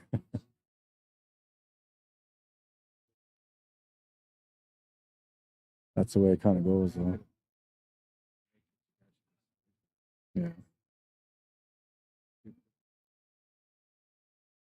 Like that's right, yeah. And he's kind of not gonna do or die. It's not good for him. Yeah. Like that's the worst case scenario for him. Any other way he had a chance, but with this I don't think he will. Yeah. Get straight to that side or I might be coming up. Yeah. Straight across to this way. It looks like he might be able to. Yeah. Yeah. Straight across. A little bit of right hand. It's easy. He's looking at a jump cut. Maybe a jump safe will be okay. Yeah. Yeah, maybe.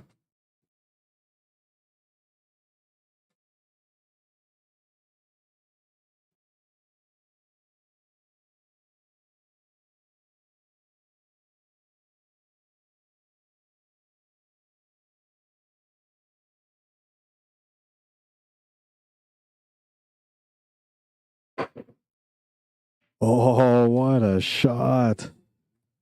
That is the highlight of the tournament right there, man. 8-8. He's totally hooked on the 8 ball. Nothing available except for maybe a kick or a jump, and he makes this incredible jump shot to be able to get position on the 9 for a chance to win the match. What a shot. And now he's got to hold back the nerves and the anxiousness here because that was a beautiful shot. So the adrenaline's kind of pumping right now. And he knows that he's trying to calm down.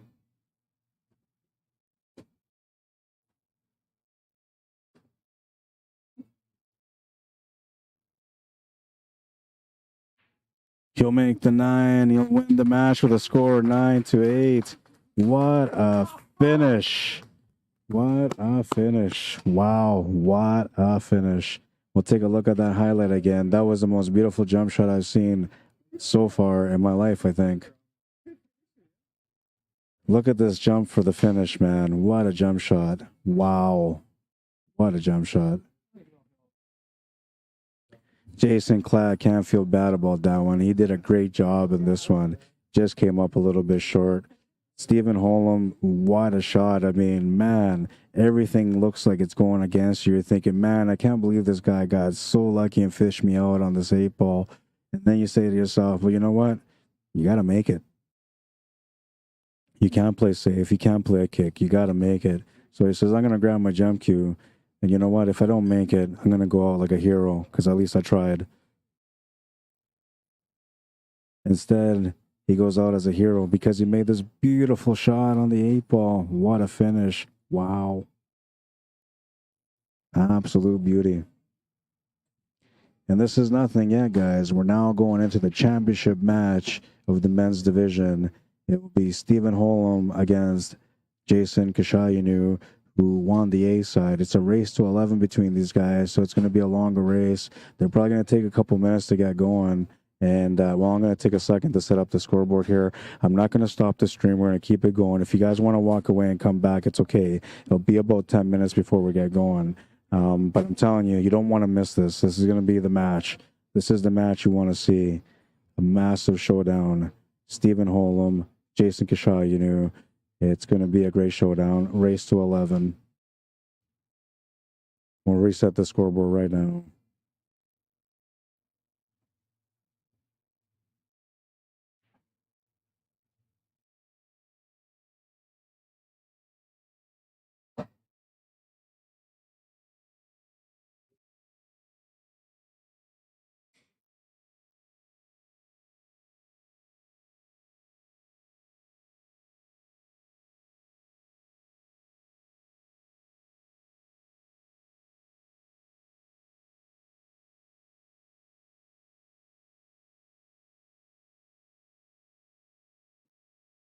All right, so my end is set up. Now I got to set up the other camera, and we got to get everything set up camera-wise for these guys.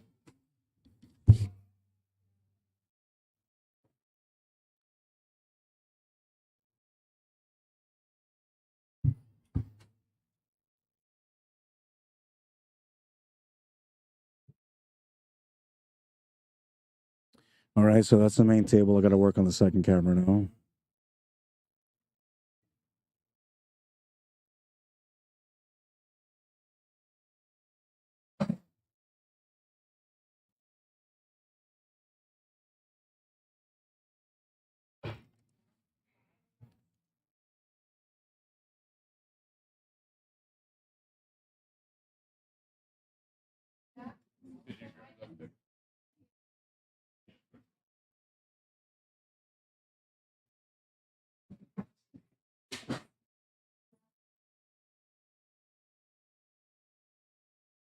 Who won, man? Steven?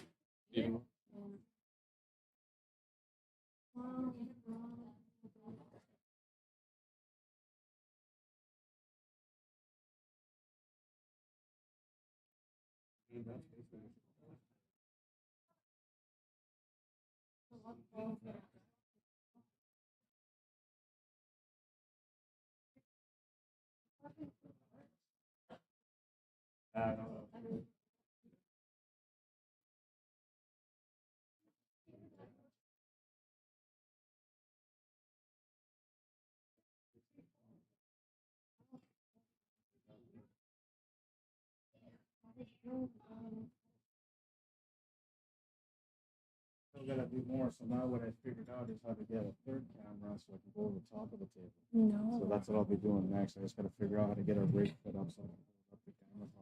Yeah, because they're expensive and you don't want, where would you hang it? Yeah, that's why I gotta make a portable rig, something that I can hang either from a pole or something that I can hang from the lights will drop down and give me the light, or I gotta jack up the lights and then drop it down that way. But I'll figure that out. That's what I'm gonna do over the next few Yeah, weeks. you totally got a commentator voice. Thank you. Appreciate it. Congratulations on your win.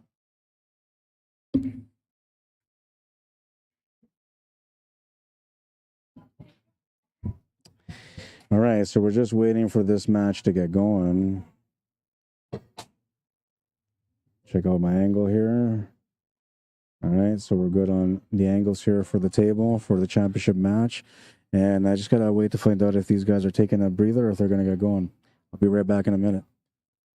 Jason, are you guys playing right now? Right away? I'm good with you guys playing right away because then I'll have up to the guys, you know.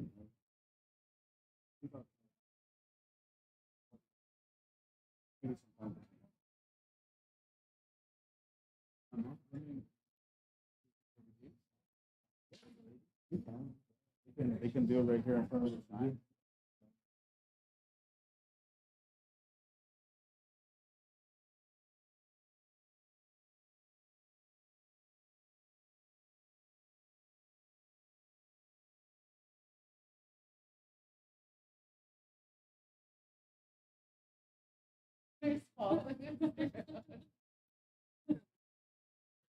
Oh, the show.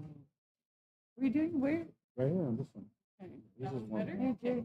Well, that way it'll be on the TV.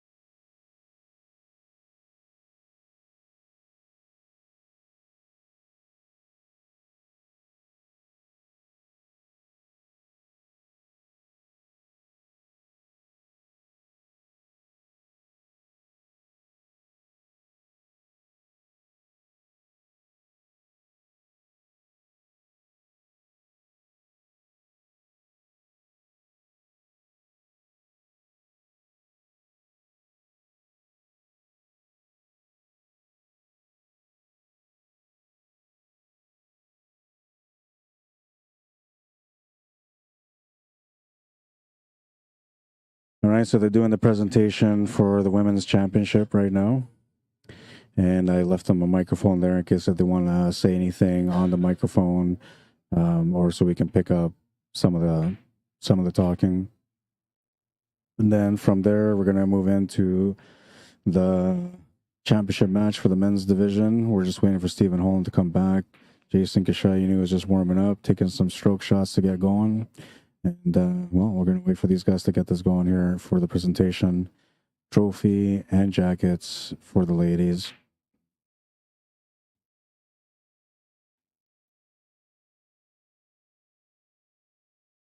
So they're gonna do the presentation on the TV for the prizes. Yeah. And I left a microphone there, so if you want to like microphone talk, okay, or if yeah. they want to talk, that way the viewers can hear what you guys are saying to them. But Okay. if you want to keep it private, that's okay too. We don't have to turn on the microphone, but we left it on the table so that way they can see the Okay, you presentation. got to turn it on to make it. Yeah, and it's just got a switch. Just flip it off and then it's Okay. on, right? Good, And good, it doesn't reach super far, but it'll reach about to the middle of that table, so you'll get Okay. some distance. good. Yeah.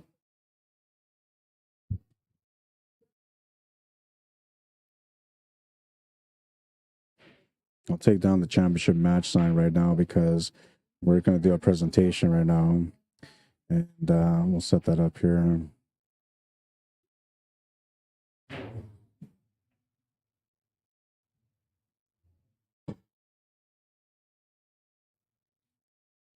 Excuse me, we are going to be doing the ladies' presentation here at the front table. Can we call down Peter, Camille, and Yvette to the front table, Cindy and Wanda to the front table, please?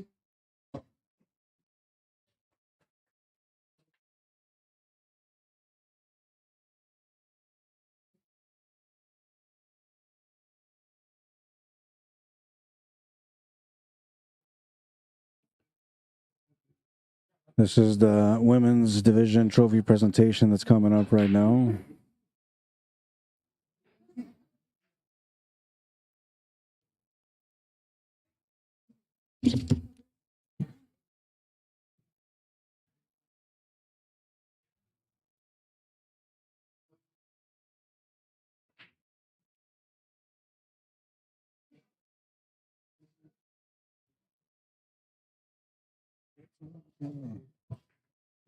I need to get one of those little joystick things where it's all easy to do from here.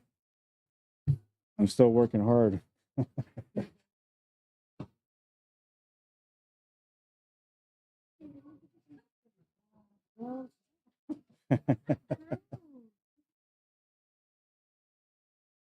Now, you got a poop stain on your shirts? Yeah.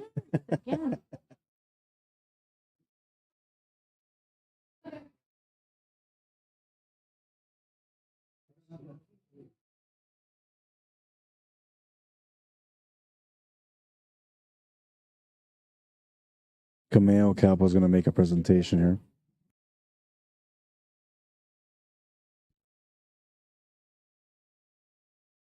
Hello, everybody. Would you?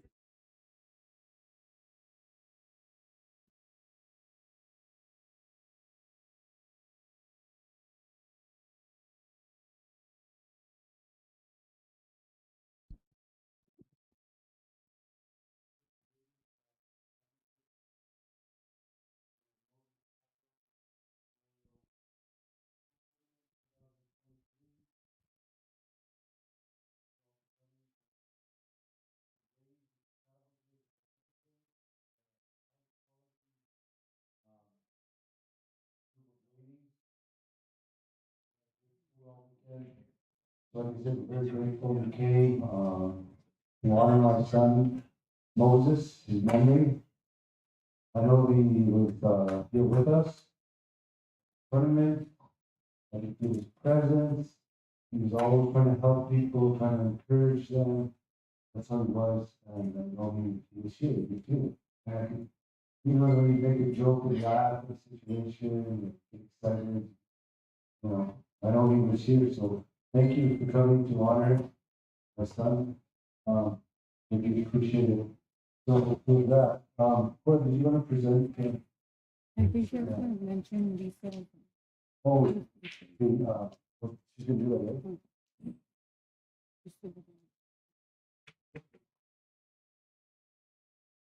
So, we had Lisa McNabb, can we give her a round of applause? I know she's not here. She can do it.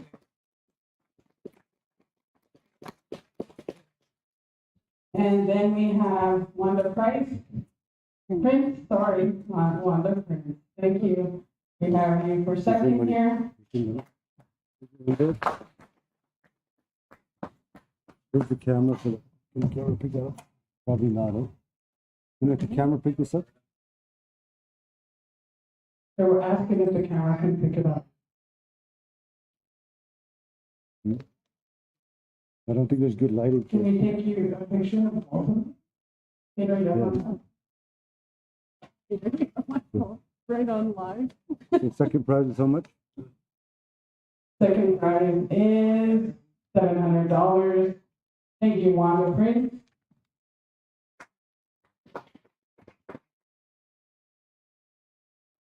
You can go now. Thank you. Thank you so much. I appreciate you.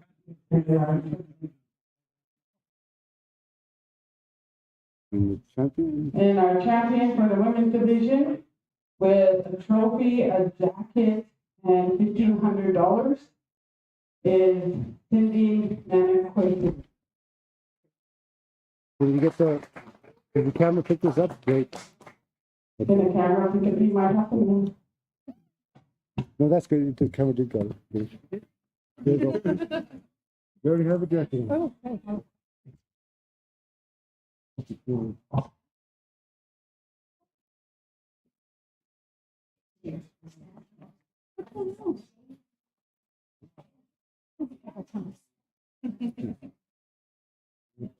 Thank you. Yeah. There you go. And the trophy. Your money and your trophy. That one's Looks good. looks what? Looks good. Looks pretty, I said. There you go. Anyways, great job. That one's gorgeous. Mm.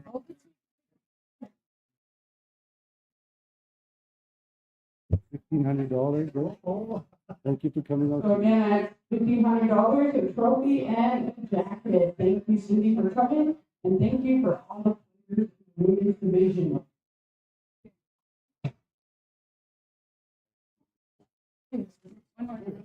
Holding him Let's give a round of applause to all the players in the women's division. Well, not all Hey, stuck up. I'm holding him like that so long. Better not act stuck up next time you see the next.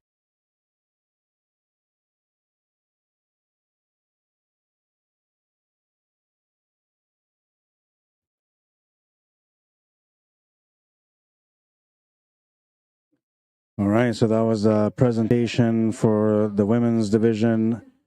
And Cindy Nana, thank you. Thank you. Cindy Nana being the champion for that event. And Wanda, what was Wanda's last name again? Somebody just said it was Prince, but it's not Prince. Oh, yeah, it is Prince. Wanda Prince, not Price. That's what it was. Wanda Prince will be the runner-up for the women's division. And now we're going to get going for the championship match in the men's division. Just waiting for these guys to get going.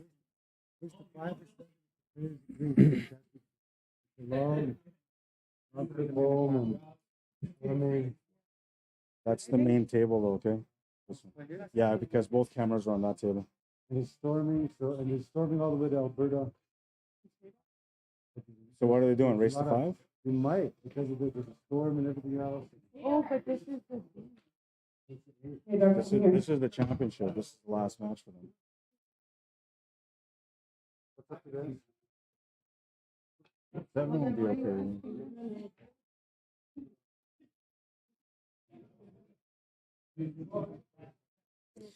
So now there's a lot of rain going on, and there's a lot of people that are trying to travel. They're talking about the idea of bringing down the race to a race to 5 or a race to 7.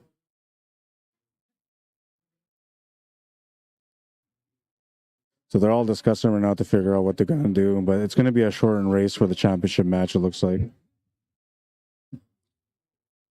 That's the storm to go to race to 7. Race to 7? Okay.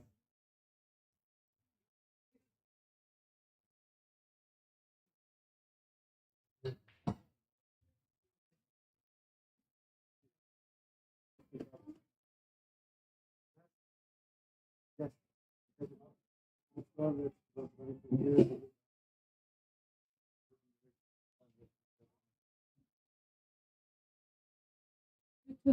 to the storm. Nice to meet you. Pleasure is mine, man. Always listening. I Yeah, always watch it. appreciate it, man. I'm sure I'll see you again soon. Yeah, good to see you, man. Take care. Saying bye to Kevin Cardinal. It's great to meet him in person. All right, so it's been adjusted to a race of 7, 1 set. So we're gonna keep it short. Everybody wants to kind of travel. Roads aren't that good, and so, well, it looks like we're gonna end it a little earlier.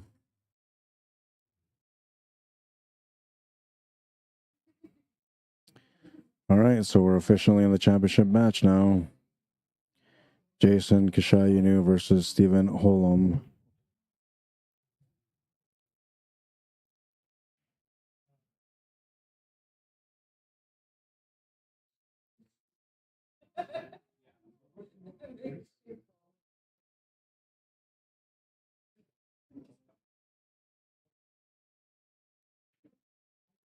We'll bring up their Fargo rates too.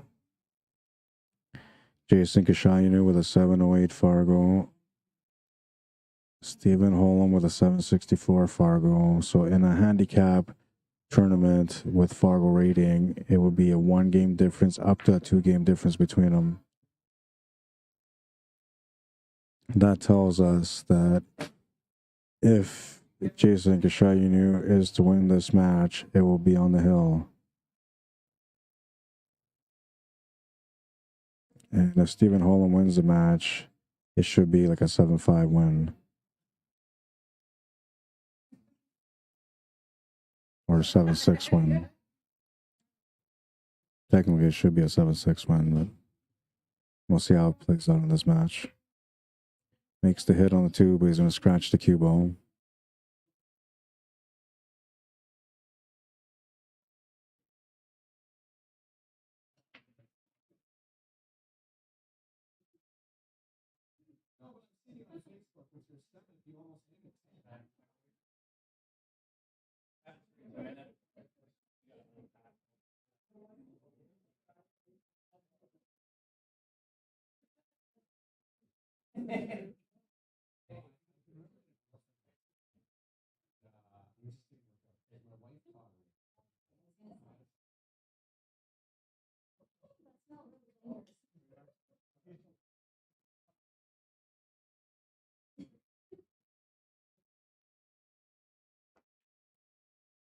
Trying to set up for the 4 to the side. He's going to get the position he was looking for.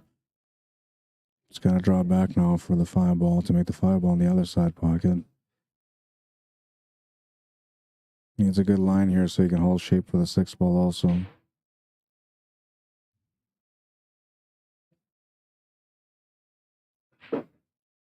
Big drawback here for the 5.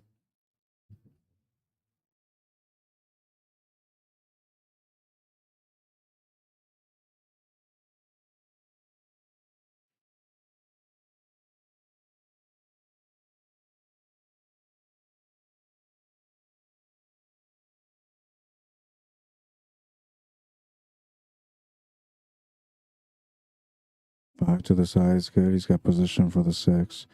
Needs to get below the 7 ball here to be able to find the finish, and he still needs to figure out what to do with that 8 ball.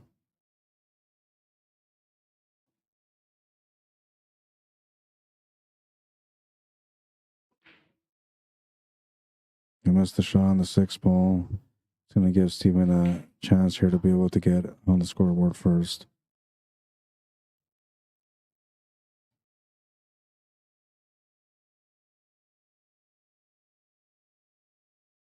Lee Smith says, way to go, ladies. Kashi Sager, welcome to the stream. Joyce McFadden, how you doing? Brian Hastings, welcome.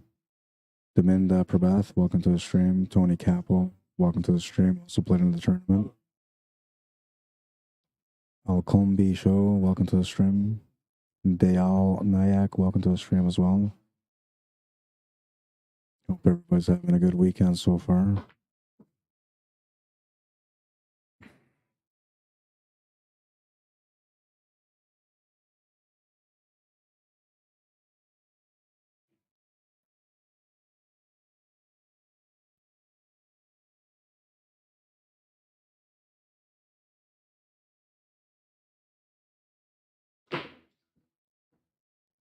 It's going to come up short on the bank for the 8-ball.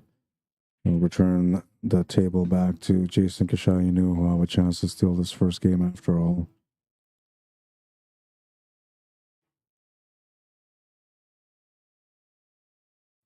Leo Pascaman, welcome to the stream. Steve Lag, welcome to the stream. Aknin Wayne, welcome to the stream. Mr. John Willis, welcome to the stream. Makes the 9, takes the first game in this championship match. 1-0. By the way, if you guys have enjoyed the coverage throughout this weekend and throughout today, and you guys appreciate the work that I've done, plus the event organizers and the work they've done for the event, maybe you guys can like and share the stream just to get some more people to know that the event is going on this year and for the next years that come up after this.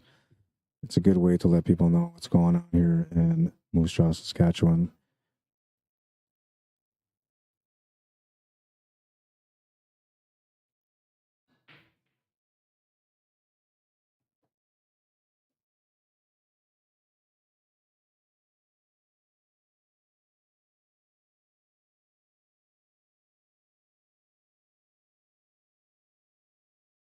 Looks like he might have misplaced his chalk, so he's looking for his chalk real quick before they resume.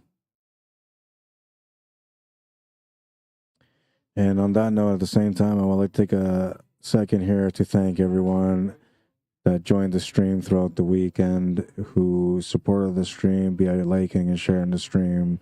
Those of you that took the time to do that, I truly appreciate it. And the Moses CAPPO family, all the CAPPOs appreciate it as well. So thank you very much for that. If you guys are interested in playing in this event next year, it should be held on the same weekend. And there's a $110 buy-in. There's money added. Huge event, 40 players this year. Looking to get it up to 64 next year. If you want to come down and play in the event, start looking into it now. You got a year to accommodate yourself to be able to arrange everything, hotel and the trip here. It's worth it for the players. I'm telling you, $2,500 guaranteed for first place, and that's going to count.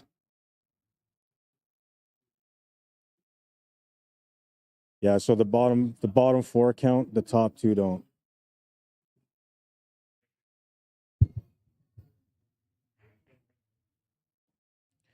Not too often that you see a 9-ball break, especially on the bottom 4 pockets, but he got one. We'll take a look at it. Just the perfect kick on the 9 to make it into the pocket.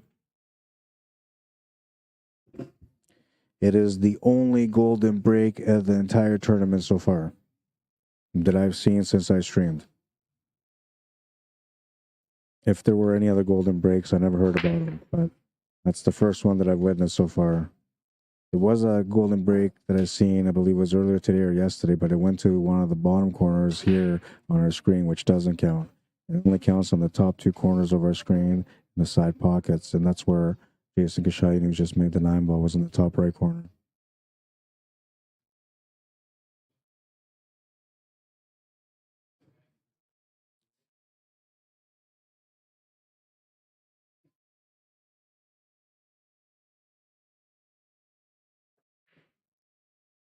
Trying to play safe with the 1 ball. He's got a lot of room for safety here. He's got a 3-line hook on the 1. But there's a little bit of a kick shot available here for Stephen Holem.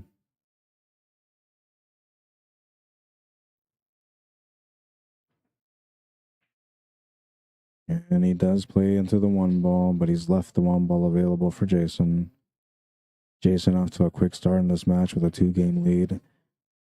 Won the first one after a couple of exchanges. Got the second one on a 9-ball break. Looking for a chance to get up 3 games here. A little tempting here to try to make the 1 set up for the 2-9 combo. I don't know if he'll do it, but it's a possibility. He's not going to do it. He'll play position for the 2 ball instead.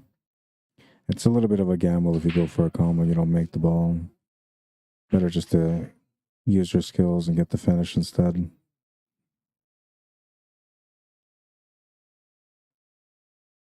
It's got a weird angle on this 3 ball. He'll have to compensate for it now.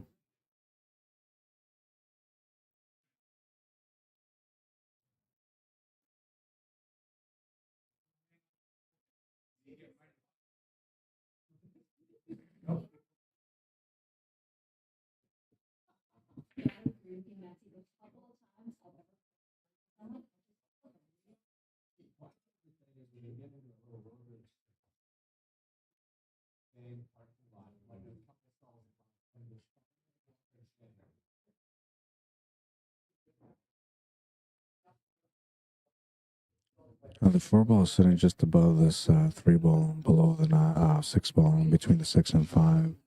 That's what he's got to shape up for next. And that was a nice, delicate shot. Very, very nice and delicate on that one.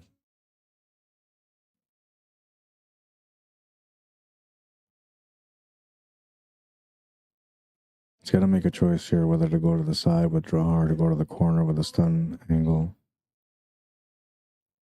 I like the corner with the stun angle. That's what he's going to go with too. It was a little bit better for position on the 5 ball.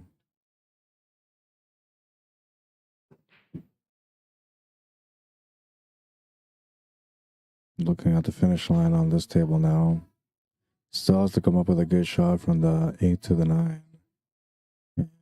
I think you should try to find a way to be able to make this 8 ball on the side pocket and to come down table to set up for the 9. Tough to do with the 7 ball, but if he gets the right angle on the 7 ball, he can make it happen. And he's got a pretty good angle here to be able to do it. He could just try to settle for a long shot to the corner on the 8 ball with a draw angle for the 9. That will work also. But it's better to set up for the side pocket like he is here, because then you can play the natural shape of the 9 ball. All you got to do is come down the bottom rail to the left rail and you'll get straight on that 9. Spin will take off here. A little bit more spin would have been better for the approach on the 9, but he's got a shot on it.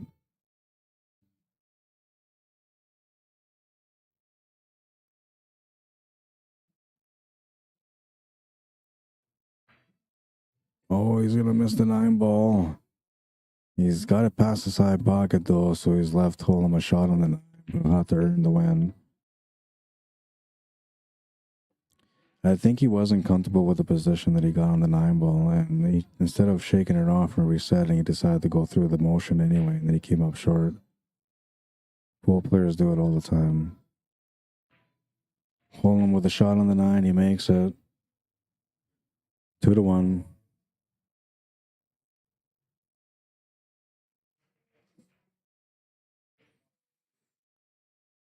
I wouldn't call it a difficult shot, but it was a challenging shot in a challenging situation in a championship match.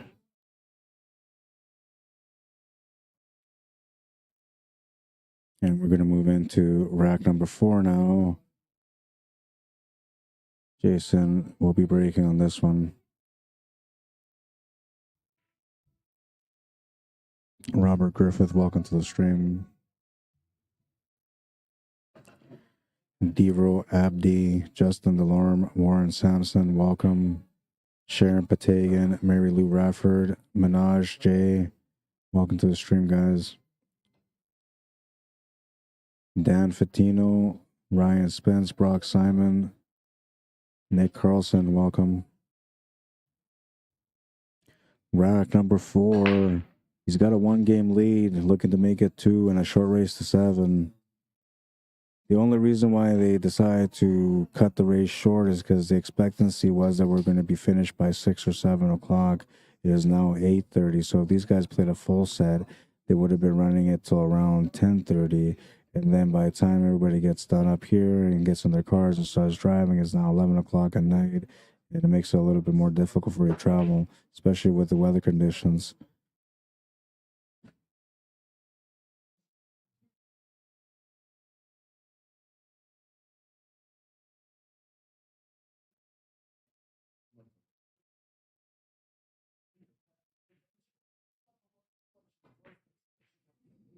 Great shot on the 2. It's going to get rewarded with an angle here on the 3.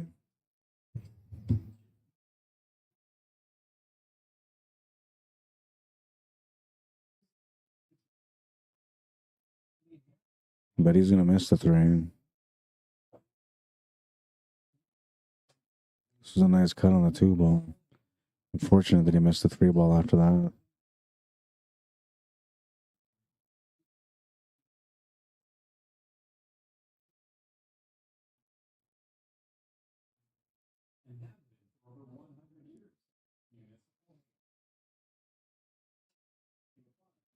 Robert Griffith says, Happy Father's Day, Rod. Thank you, Robert Griffith. Happy Father's Day to you and every other father that's watching the stream right now. Thank you for tuning in, guys. I hope you guys had a great day and you enjoyed your time with your family.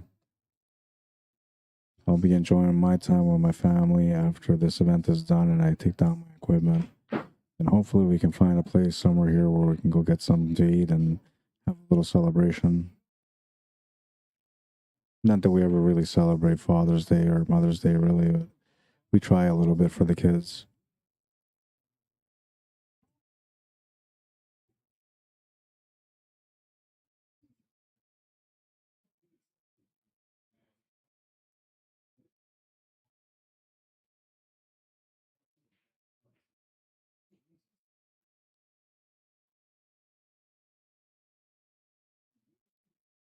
It's got a good angle here on the 5 to be able to follow it up for the 6 ball in the side pocket afterwards. He might just power it across so and settle for something different on the 6 ball. Yeah, that's what he's trying to do. But he did have the angle for the 6 to the side, and he ended up getting the shape to the side. Perfect position for it, too. Just needs to figure out how he's going to get the finish here on the 7 ball. And basically, he's just looking for a shot on the 7 to get him straight on the 8 ball so he can set up for the 9 in the side pocket afterwards. The 6, got position on the 7. He's come up a little bit funny on this one, so he might actually end up taking this cue ball up table to set up for the 8 ball on the side instead.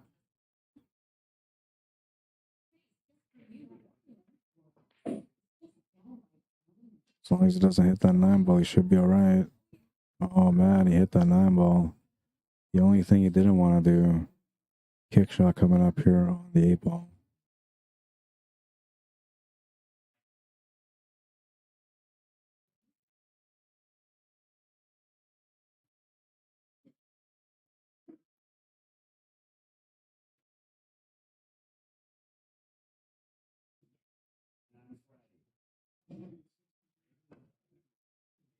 Oh, well, he hit the 8 ball. Didn't make it, but he hit it.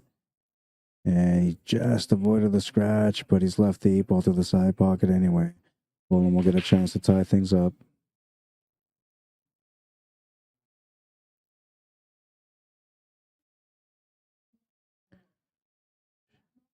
Sharon Patagan says congratulations or congrats, Cindy Nana. Yeah, she played a really good game. It was a great match to watch. Greg Wilson, how you doing? Christian Cortez, welcome to the stream. James Hornby, John Dillon, welcome guys. We're tied at 2, race to 7. So it's a race to 5 between these guys now.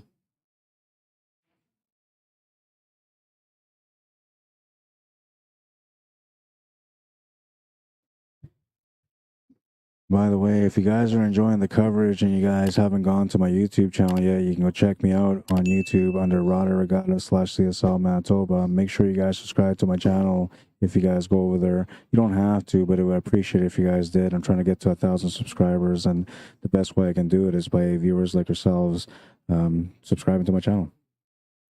And don't worry, it won't cost you anything.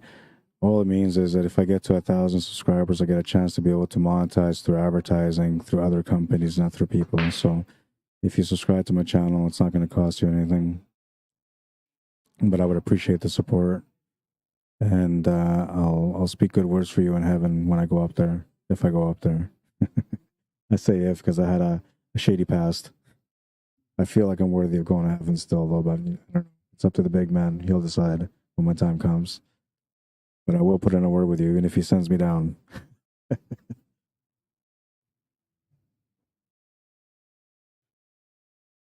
Lisa McNabb, yes, it's a race to 7.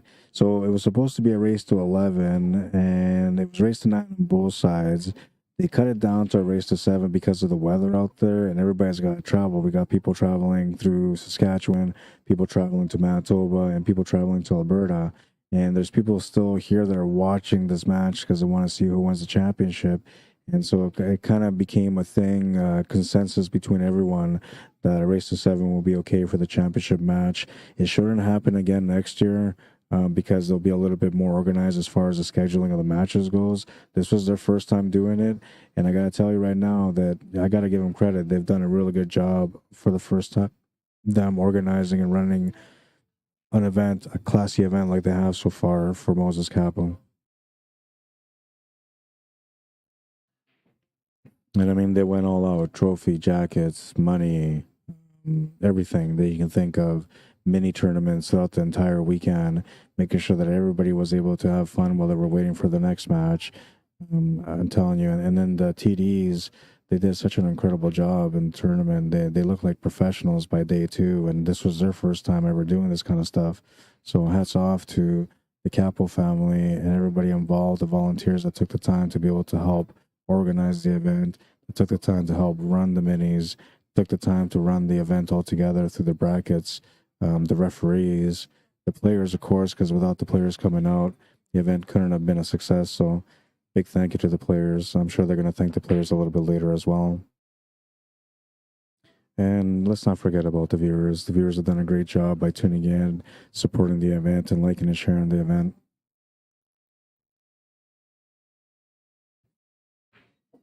Makes the 3.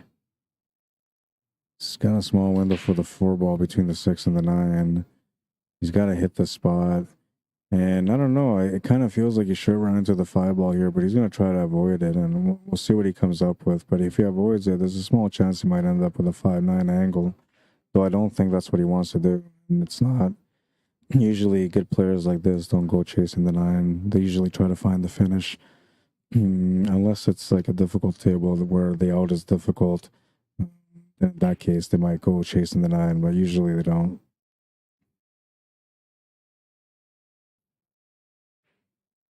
Makes the 7, or sorry, the 6. Got angle for the 7. Should be able to play this across for the 8 ball.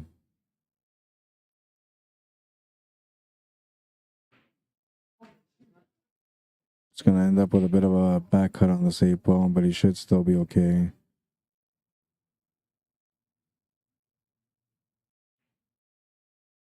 Makes the beautiful shot on the 8 ball. He's got the 9 ball.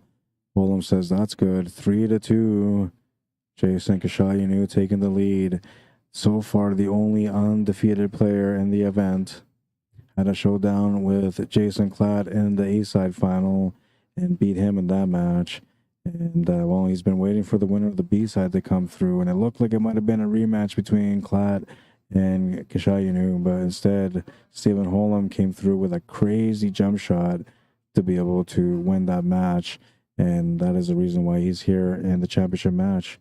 Which reminds me, I gotta load up the highlight of the day, which was his shot.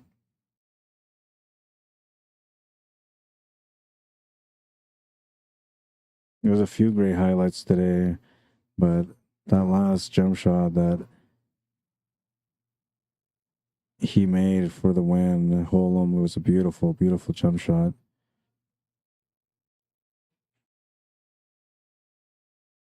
So easy to find too, because like you look at it, it's like, well, what was he trying there? It was a jump shot and a beautiful one.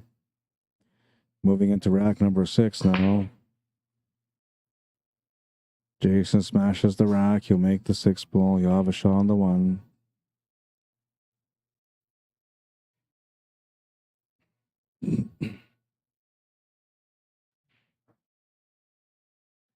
Sure, says great shot, Steven. Oh yeah, you have no idea. I don't know if you've seen it, but I'll put it up there for you guys right away. You're welcome, Lisa McNabb. Always a pleasure to see you. And Joanne Corbett, welcome to the stream. Says, what is the weather like? Well, it's been a little bit of rain, a little bit of wind. The first day here was actually pretty nice out, but the last little while yesterday was a little bit of rain. Today has been some heavy rain, which is the reason why they kind of sped up this championship match. Welcome to the stream. Harley Dusty Horn, how you doing? Lee Smith says, must be snowing. LOL, just kidding. Well, you never know. It just might tonight. Ryan Cortrola or Cartrola. Well, that's a tough one to pronounce, but welcome to the stream, Ryan. Ramazan, welcome to the stream. Francisco Morales, bienvenido, welcome. Mike Boris Chapman, welcome to the stream. Joan Corbett, we're here at Dooley's Billiards, located at 1750 Main Street North in Moose Jaw, Saskatchewan. That was a great hit on that 2-ball also, but he's left the shot on the 2.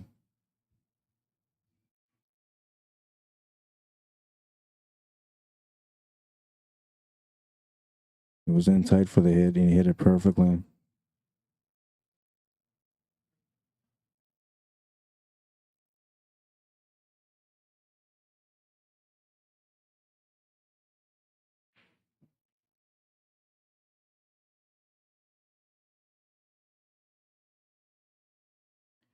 Just got to make the 2 to the corner and get up for the 3. The 4-ball sitting by the bottom right corner. Making the 2 to the 3 is most of the work on this one. Well, that's not the 2, that's the 8-ball, okay. I thought that was a 2, but it is the 8-ball. So he's on the 4 now, and he kind of has to break into this 9 and 8 to get shape on the 5-ball. Maybe not a good idea, though. I'm not sure. I'm not on the fence about it right now. The only reason why is because if you hit the 9-ball from the bottom side, you're not going to have a shot on the 5 unless you bank it. It might be better just to make the shape for the 5-ball and then just break out the 9, maybe set up for the 5-ball to the left side middle pocket with an angle to run into the 8 and 9, which will set you up for the 7-ball in the other side pocket. He's going to try to open him up, though, and that worked out perfect. Absolute beauty when it came to that breakout. Got the perfect position on the 5, opened up the 8 and the 9. Got a chance to take a 2-game lead now.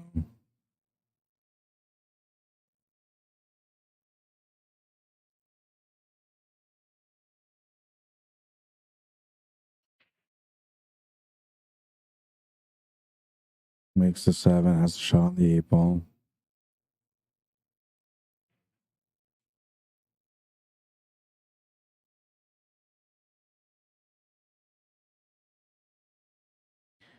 So I like this, because he looked at the shot first, and he's like, okay, I'm going to make it like this. And he's like, wait a minute, I got to change my spin. So instead of shooting through, he stands up and resets, takes a double look to make sure that he knows what he's trying to do. You know, he's got some confidence going into the shot.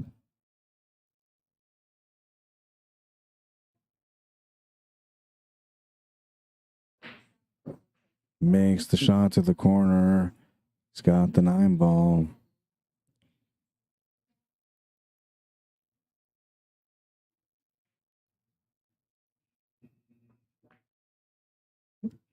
Four to 2. He's got a 2-game lead.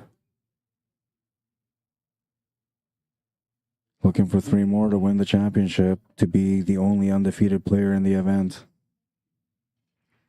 Cindy Nana, I believe, is the other player that never got defeated in the event, because I believe she won the A side. If she won the A side, she won the championship match, which means she never lost a match in the entire tournament.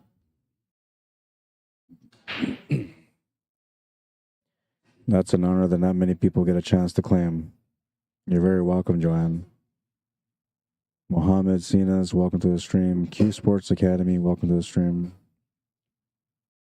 Karen Skelly Dawson, what's happening, says, is there any way you could speak up some? I want to, but I can't because I don't want to throw these guys off. But I'll turn up my volume a little bit. Now, is this a little bit better for you? I can also bring the mic a little bit closer to my face, but then I don't want to be too loud. Randall Crooked-Neck, welcome to the stream. What's up, Mike Orvis? Looks like he's come up short on the shot, and that's going to be a turnover with an opportunity for Jason to be able to take another game under his belt. Not an easy start on this one, though. You can see the 1-ball, but there's not much available on it. The tangent line on the contact from the 1, the cue ball puts the cue ball almost on a scratch. He's got to be careful on what he decides to do here. It's almost better just to kind of grace the side of it and then go back up table. He's looking at maybe running this into the 3-ball. Perhaps he's looking at maybe running into the 3-ball and doing a cannon 1 off the 3 into that 2-ball, the bottom right corner. Might be looking at something crazy like that. Could even try to approach the cut on the 2-ball for the combo, 1 to the 2. But I'm not sure you want to go there, especially in a championship match. You got to be disciplined. He's been one of the most disciplined players out there, next to Ryan Van Dijk, who had an incredible discipline against every player he played against. Never really got out of position and never really went for anything crazy. He was one of the most balanced players that I had a chance to watch in the last little while. Very impressive. And from what I was told, he's been taking some personal lessons from Fedor Gorst. That's been a huge improvement in his game. I don't know what his game was like before, but I can see the improvements in his game now based on the knowledge that I know that he's been working with Fedor Gorst. You can see the professionalism behind his game. He's got some influence there. And look at this shot. Wow, what a shot. I can't believe he made that 1-ball. He eyed it out a few times, and I thought he was trying to play like a billiard cannon shot, but instead he ended up playing the cut, and a beautiful cut.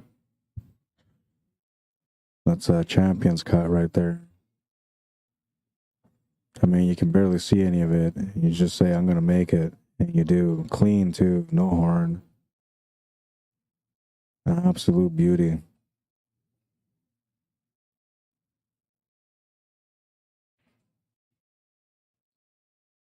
He's in tight on this 2-ball, though. It's got a small window to get to it, but hard to be able to do anything with it. If he can just roll up to it, it'd be nice to maybe just freeze hook to it, but I'm not sure what he's going to do. He's trying to figure it out.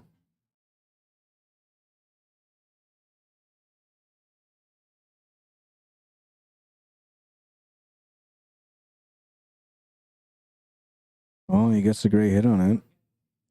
He's left Steven a chance at the table, though.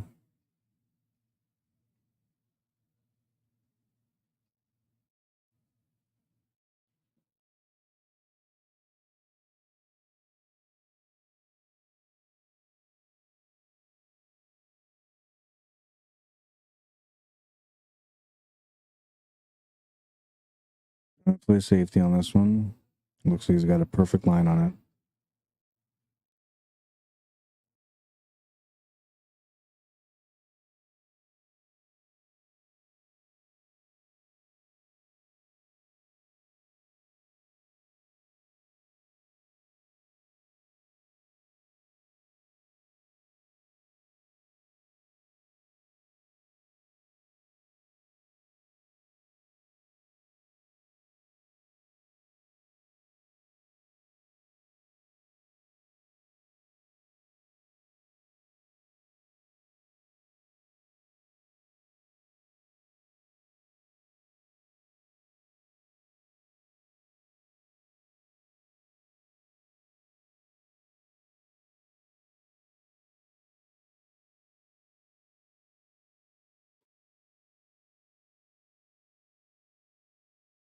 Well, he made the contact on the 2-ball. That's good, but he's left the shot on the 2-ball, which is not good.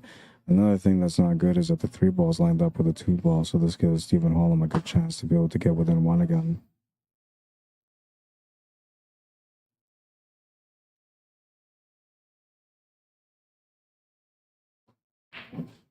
Makes the 2.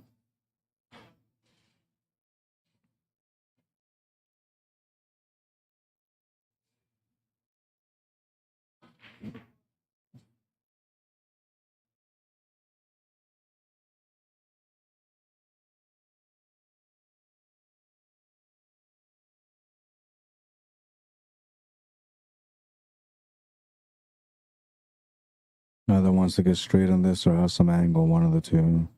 You might have to shape up for the 6-ball in the side pocket, or 4-stroke the 5-ball and then get the cue ball off the rail back to the left side for the 6. Yeah, it was better to set up for the side pocket there.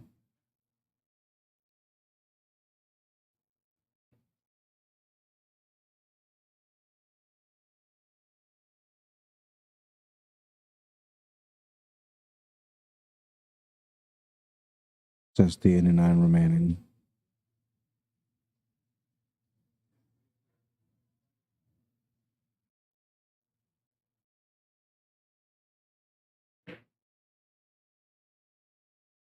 Perfect touch on the 8. He's got a straight line on the 9.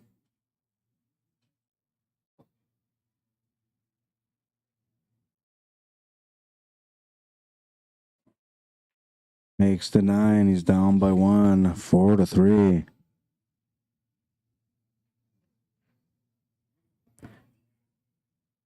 Jason Kashayanu breaking next. He needs 3 wins for the match. Stephen Holem looking for 4 wins to win the match.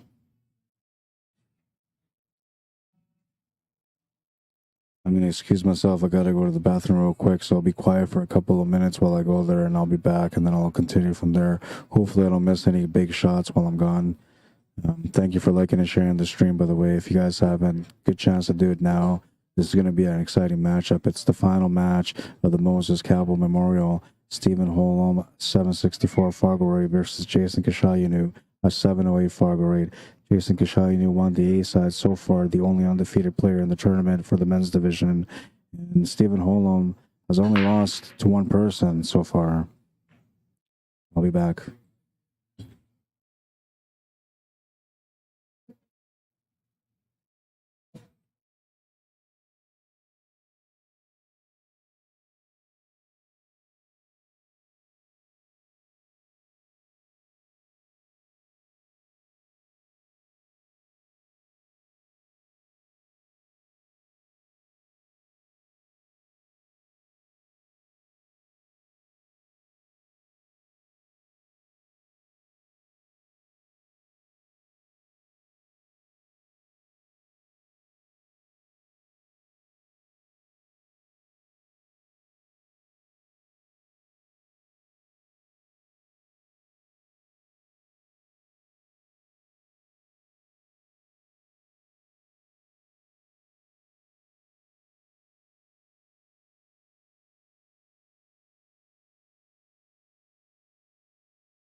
Tied up the match at 4. I was on the sideline talking to KLATT, and I seen him do that bank on that 6. That was a nice bank. Tied at 4. I'll be right back. I still have to go to the bathroom.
Come up short on the shot on the combo. Didn't come up short on the leave though, so that worked out okay. Though it looks like maybe there's a possibility for a billiard off the 1 into the 9.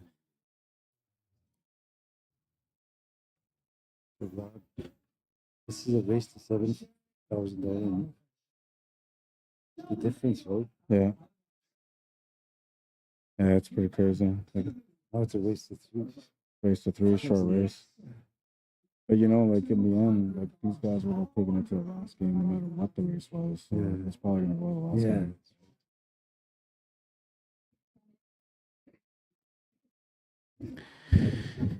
All right. And I haven't meant to neglect my YouTube people, but I'm sorry. I have. Let's see, what did I miss here? Multi Yapple says great game. Braden Pasha says beautiful jump. Jacko says and the finish.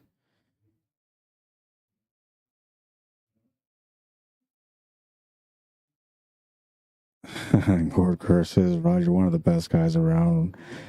You don't have to worry. You'll be going to heaven. You're one of the best announcers in Canada. I appreciate it, man, but I don't know. I don't know if I'll go to heaven. I'm trying my best through my pool work. I'm hoping that, you know, God's a pool player. Tupac used to have a song that said, I wonder if heaven got a ghetto. And for me, it's like, I wonder if heaven has a pool hall. That's all I need, man. You can leave me there for the rest of eternity after that. Gorker says, from talking to people in Las Vegas, your name is associated with great pool. Thanks, man. I appreciate it.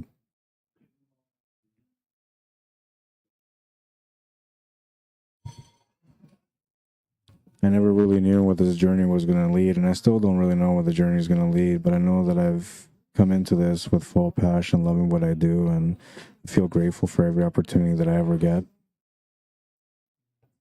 It was a good hit. And it looks like he's left them fairly safe on the one ball. You can see here the 5 ball is full blocking the 1, so is the 8 ball. Gonna have to look for a jump cue now to be able to make a jump shot. And he can't really pot this ball, so he's got to play a safety on the jump.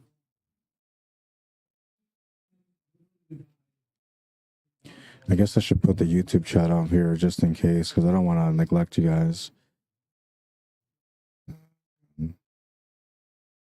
I totally forgot to do that too. That's the only reason why I've kind of forgotten about you guys a little bit, is because I forgot to bring out the chat. Usually I have a reminder there, but I dropped the ball. And he'll make the jump, but he'll jump the cue ball off the table. That'll be a ball in hand. Jason Kashayinu will have a chance to get within 2 of winning the match.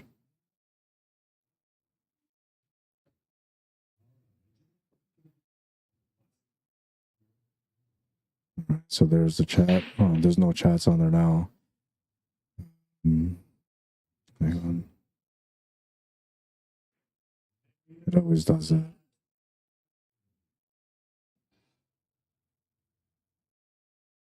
I'll put away the chat for now because there's no chat or no comments on there right now. Looking for the 2-9 combo here. It's not an easy one, but it is available, especially because the 9 ball's so close to the pocket. He'll make the 9. 5-4. He's got a 1-game lead, looking for 2 more to win the match. Stephen Holem looking for 3. It is a 1-set final. It was originally set as a race to 11. It was race to 9 on the A side and the B side. The final was set as a race to 11. They talked about bringing it down to a race to 5, and then they said, let's go to 7. So they're going to go to 7 for it.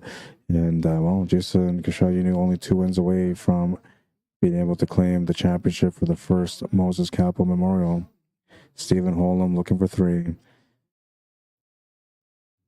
Now, Stephen can tie up this game here. He'd be breaking next on the next rack for a chance to get on the hill first. And if he does get on the hill first, then Jason will have a shot to be able to break, to be able to tie up the match to take it to the last game. If things go back and forth as the way I'm explaining it right now, Stephen Holem will have the final break in this race to 7. Rack number 10. Jason Kashayinu to break. He's in a comfortable spot, but he would like something to go down, and the 5 ball will find the pocket. Looks like the 2 ball is going to play block, and he's going to have to play a push-out shot.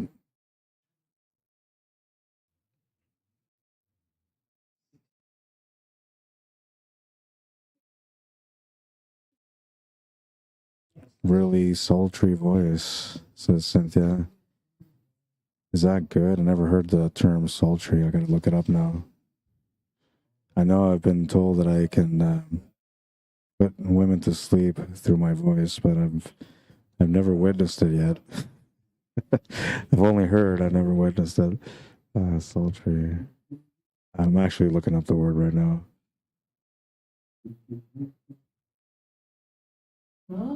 Hot and humid. Suggesting or expressing a passionate or strongly sexual nature or attraction. Well, I'm not sure if that's what it means, but thank you.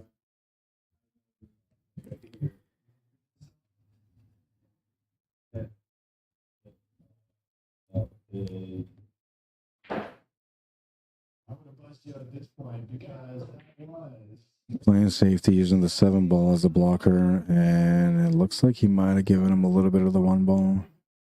This angle will tell us a little bit better, but not by much. It almost looks like he can get onto the 1 ball straight, but he might have to swerve around the 7 or masse. I mean, it's not much of a masse, it's just a little one, but he's aiming it right now, trying to take a look to see how he wants to approach it, whether he wants to jump or masse into it.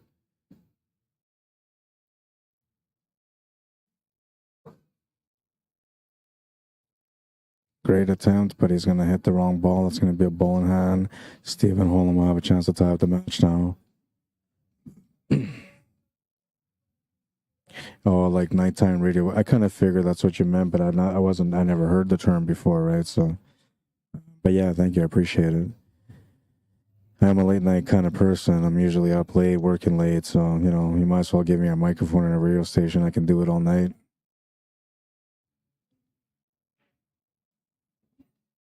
Playing the safety here on the one. Trying to get him on a 3 foul, or at least trying to get better position here. Okay. Not sure whose it was, but it's all right.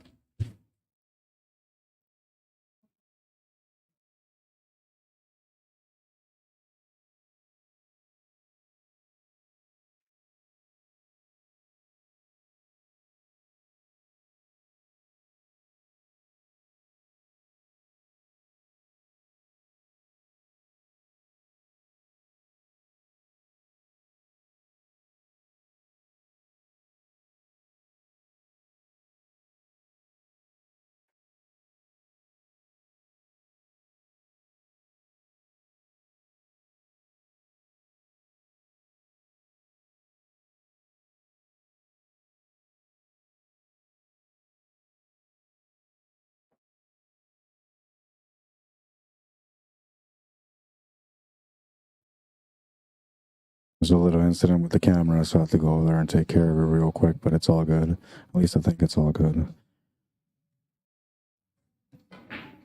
I'll check here real quick. Yeah, so the camera got moved a little bit. I'll have to fix that right away.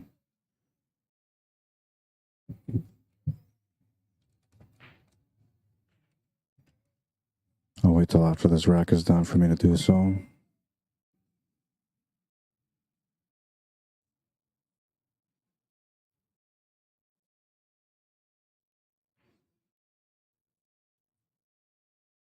Just the perfect little touch on the 9 to set him up for the 6.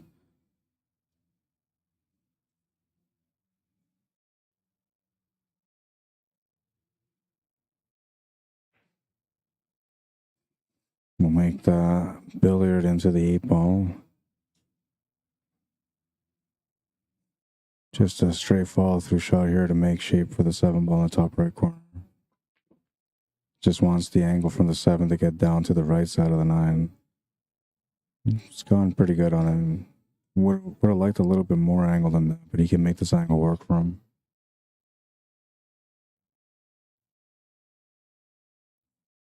Harold says sounds aboriginal.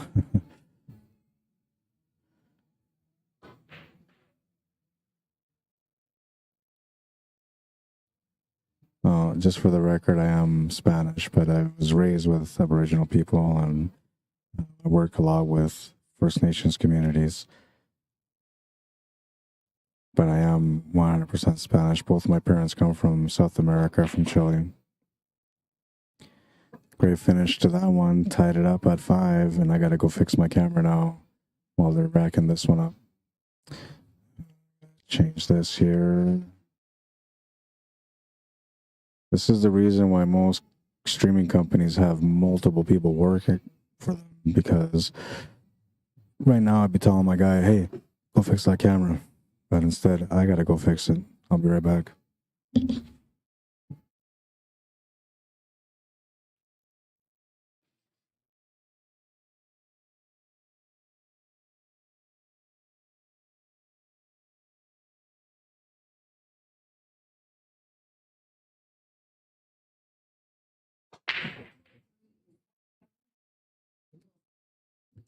All right, so I did that already.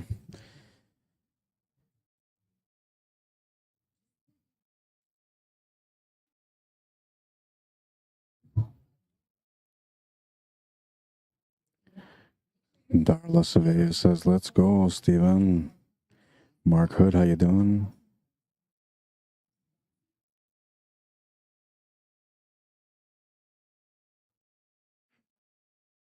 He's going to come up short on the 1 ball.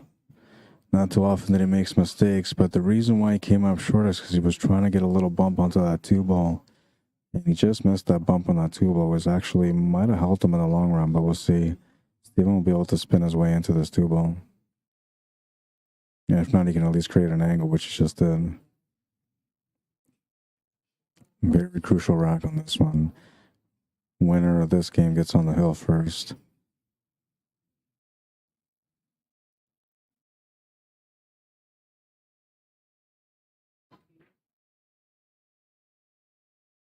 Big bounce off the bottom rail for the 3. The 4 ball sitting by the side pocket on the left.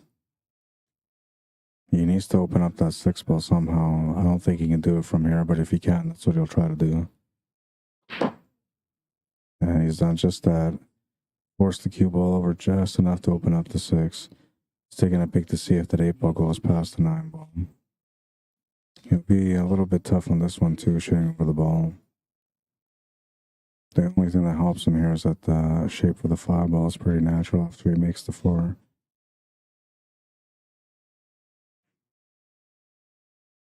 And he hits the spot, gets set up for the 5. And now he needs to figure out how he's going to get the shape for the 6 ball. I'm wondering if he can stun draw over just enough to be able to get into it. If he does, then he's going to have to open up that 8 ball from that angle. He'll have no choice but to do so. Now, I'm wondering if we can just follow this through somehow, but there's really not many pockets available. Maybe that top left corner on the 6 ball. Hey, he's acknowledged. He says he's almost there. He just has to figure it out. It's going to call a timeout. Not sure what he's doing, but he's taking a quick break here.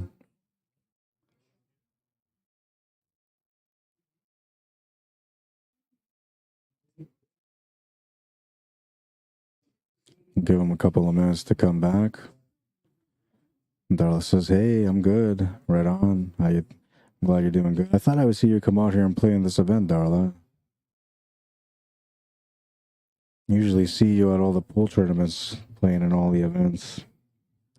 Shane Broussard, how you doing? Kathy Morin, Trish Lorraine Wall, Dakota Hill, Polly Havazoha, welcome to the stream. Sound Shore Liquor Pantry, welcome to the stream. Just waiting for Stephen Holem to come back. Prize money for the men's division is $2,500 for first, $1,500 for second, $1,000 for third, $750 for fourth. I don't remember what fifth and sixth pay, but they pay top 8. I won a couple million. 40 players in the tournament, $110 entry. It was a really good setup. Lots of great players came out. Dan Fantino says, thanks for the stream. Happy Father's Day. Thank you, Dan. If you're a father, happy Father's Day to you as well. Dollar says, no, taking a little break, playing a lot of golf now. Yeah, I guess that's most pool players play golf and they find themselves golfing in the summer. Did you see what happened? And here's that. The audience, there's movies on video and they're calling on it. Yeah, and six times through the 5 and shut up and put up Steven and Steven was through the 5. That's what Steven says. Oh, okay. Oh, I see. I didn't see that. I didn't notice it.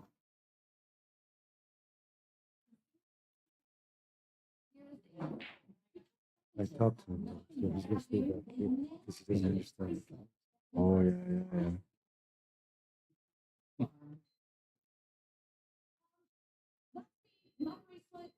Gonna have to open up this April, I think. You have to force the shot. And look at that perfect little breakout, man. He's got the shot to the side on the 7. He's got position on the 8 ball automatically after that, and the 9 ball's just waiting to be potted. If he can finish this table, he'll get on the hill first. He'll be guaranteed a break for the match and a chance to win it on the game after this, on his opponent's break.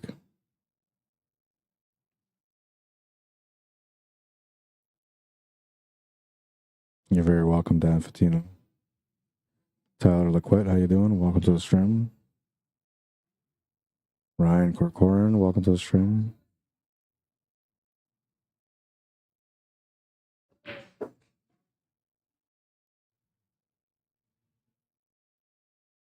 Tom Bignell, how you doing?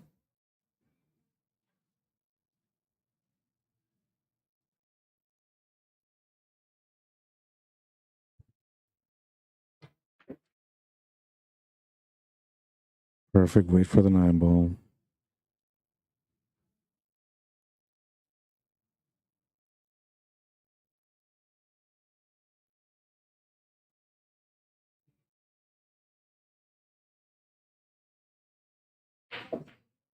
Makes the 9. He's on the hill.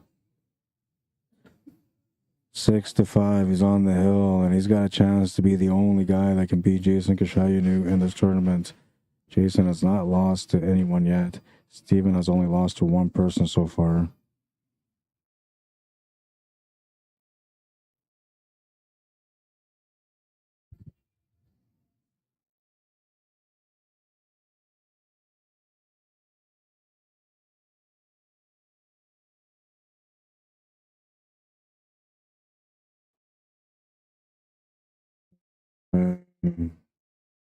Of course, as you don't have to worry about passion, about pool.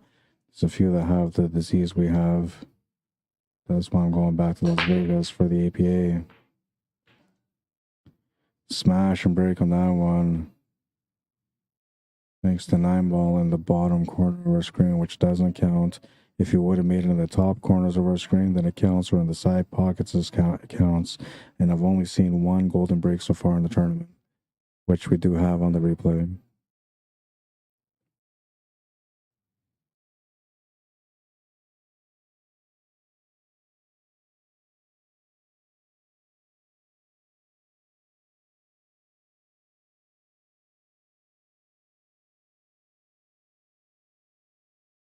A bit of a puzzle here. Making the 1 ball is not a problem at all. Position on the 2 ball is where it's all at right now.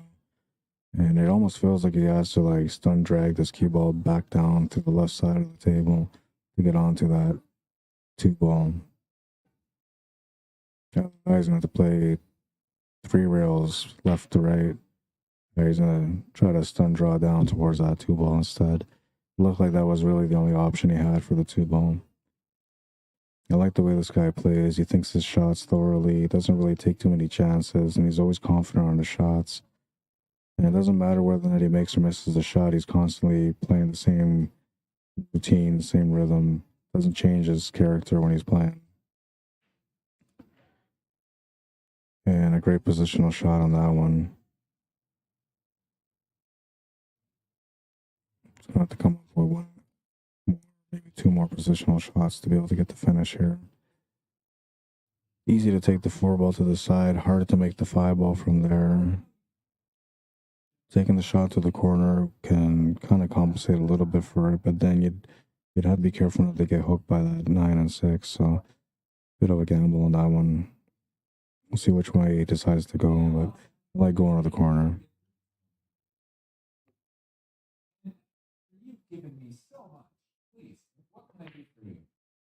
He'll take it to the corner as well, and the 4 ball's going to sit on the pocket. Oh, no.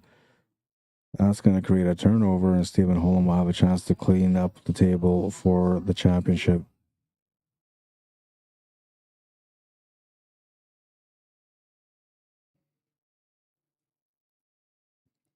Tight little window, get onto the 5. We're going to see where the knowledge comes into play now. Tough for him to be able to get position. Going off the rail first would help, because then that would give you an extra angle to work with, an extra speed as well. I think that's probably the only way you can do it is off the rail first. Yeah, there you go. And that's going to give him the angle that he's looking for the 5. Came up a little bit funny, though. Should have came a little bit lower than that, where it was to the side pocket. Should have been on the diamond below the side pocket. Even the middle diamond below the side pocket. But he still has a shot. He still has an option to play safety here, too, if he wants to. He goes for a big shot on the 9 ball, and he'll miss the 9 ball, but he got lucky on the 6 ball. Still has a chance to be able to close out this rack and the match.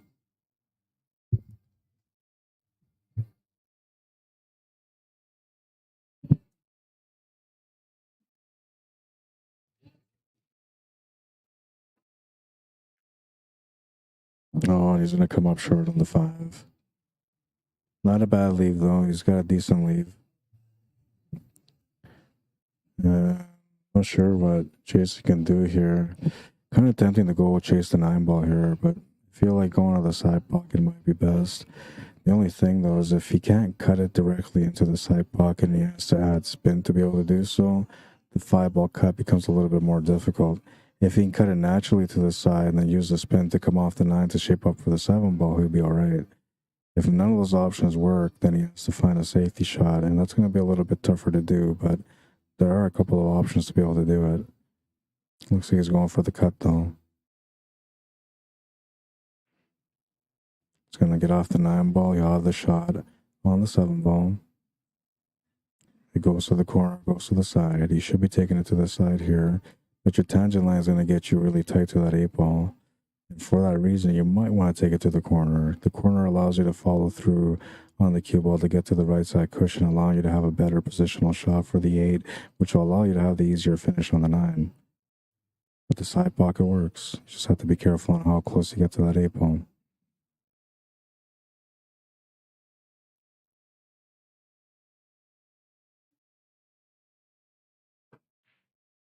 Makes the shot to the side. We'll go up and down to get down for that 8-ball. A great shot on that one.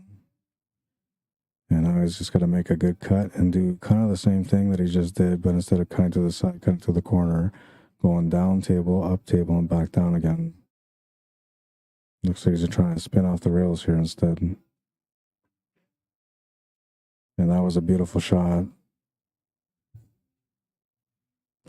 He's got the 9, and Stephen Holem says, that's good. We're tied at 6. He's on the hill. Hill matchup, the second one of the tournament on the TV table. Comes down to the last rack. 12 racks did nothing for us. So we'll go to the 13th and final rack. Stephen Holem breaking for the match. This was a really nice cut with a great position on the 9-ball. I mean, I was looking at going up and down. He played this nice cut with some spin, got perfect on it. So perfect that Steven says you don't have to shoot it. It's good. And Jane Peacock, how you doing? Thank you, Darla. Says Happy Father's Day. Thank you, appreciate it. Shauna McCauley, how you doing? Reese Lewis, my man, welcome to the stream. Excuse me. He says nice run out.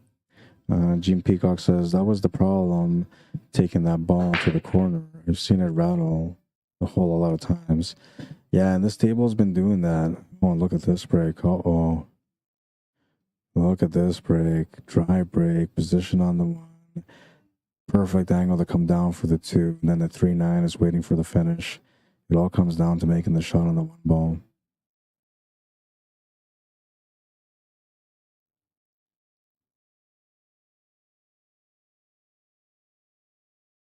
He'll make the 1. It's got the shot on the 2 ball with the draw angle to set up for the 3. 9 ball sitting so close to the pocket that you're supposed to do this here, especially when it's a championship run. Perfect cueing position here for the 3-9 combo.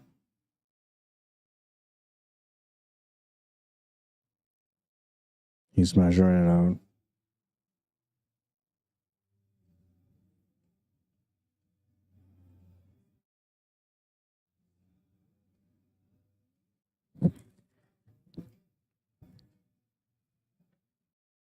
Got to measure it again. It's so important to be precise on this one because you don't get second chances of this. You only get 1. This is for the championship.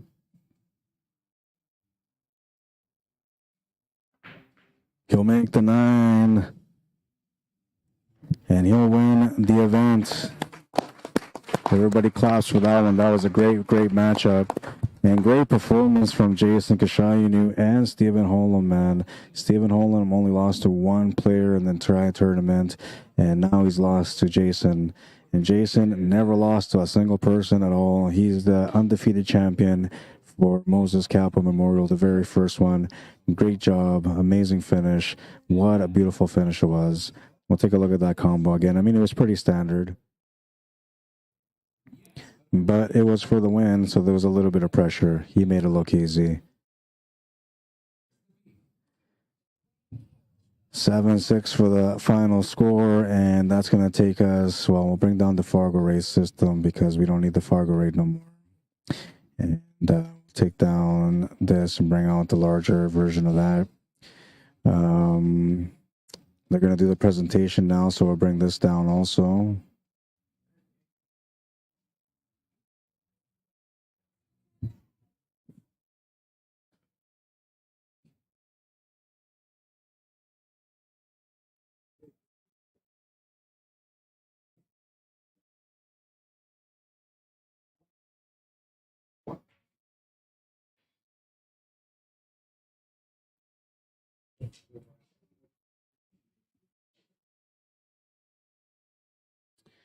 All right, and we'll take a look at the highlight of the day, which was done by Stephen HOLEM. This was an incredible jump shot to be able to win the match. It was 8-8 against Jason KLATT, and what a beautiful, beautiful jump it was for him to be able to get that win. Play your best game with CUESPORTS Live, and when you do, I'll be waiting for you for the highlight of the day. Great, great finish. They're just going to do the presentation here, and then we'll be done for the event. If you guys enjoyed the coverage so far throughout the entire weekend and you like the style of commentary that I do, go check me out on YouTube, Rod Arriagada /CSL Manitoba. Make sure you subscribe to the channel, because when you do, you'll get notified every time I go live. And the way I commentated throughout this event this weekend is the way that I always work. So if you enjoy that commentary, you feel like you learned a lot, and maybe you never even played pool before, but for the first time in your life, you understand it, make sure you subscribe to the channel. You're going to get to know it a little bit better through me, I promise. So we're just getting everything set up here for the trophy presentation, and I'm going to do a little bit of camera work here and some microphone work. We are making presentation for the men's division. Presentations for the men's division. All right, and I'll back up the camera to get everything here for them.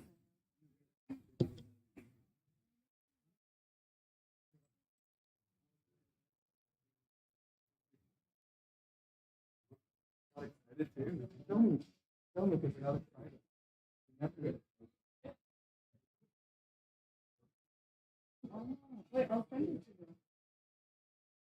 It's like, it's on. That is only 5 years. It was height, right? That was your drill. I used your dad's jump. Hey.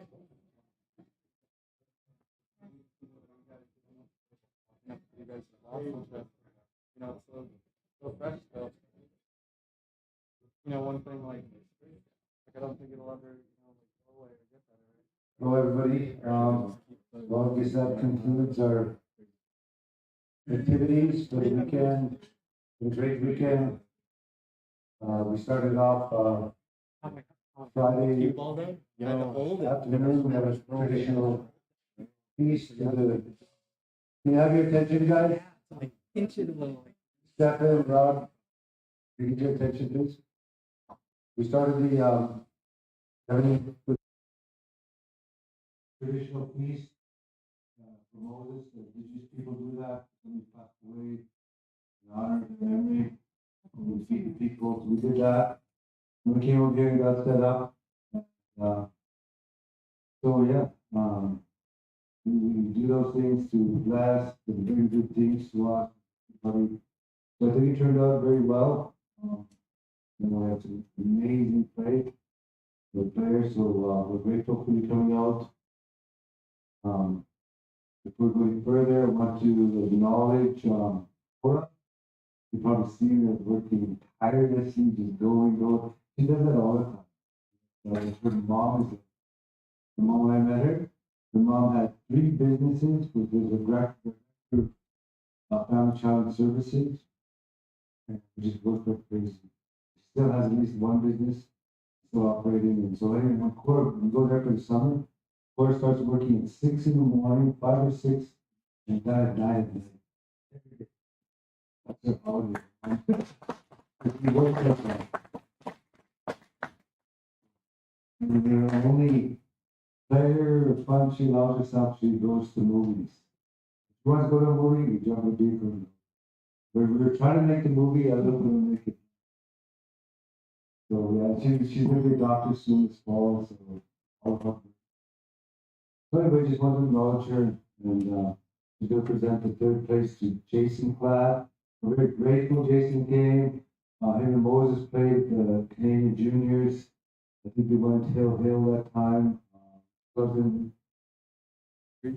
2003. Yeah. So they had a great match, and so we want to invite Jason. He was gracious enough to come. He gratefully showed up. His dad came with him. His dad brought some pickerel fish for us. My family used to make a living selling fish, pickerel fish particularly, and so he honored us to do that. Can you just come up, please, because we're honored that you and Jason came. Because of that, thank you. Thank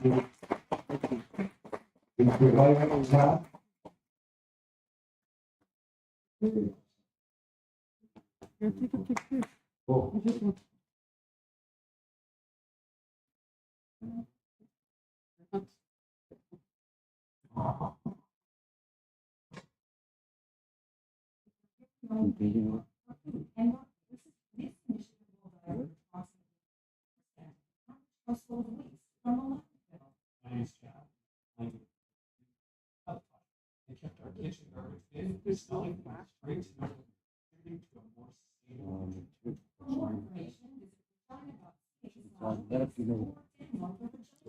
He's just taking some pictures and doing the presentations, and then they're going to continue. This is the third place finish, Jason.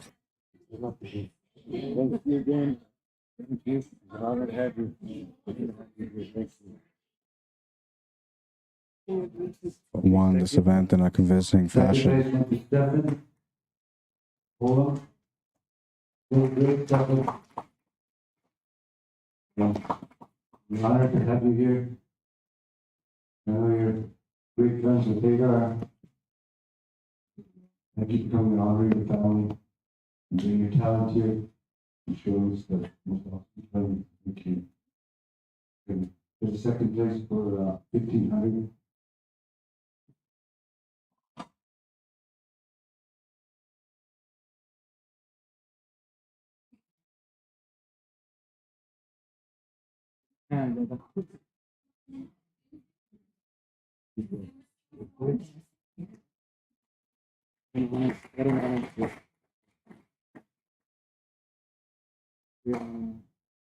And first place, Jason Kashanu.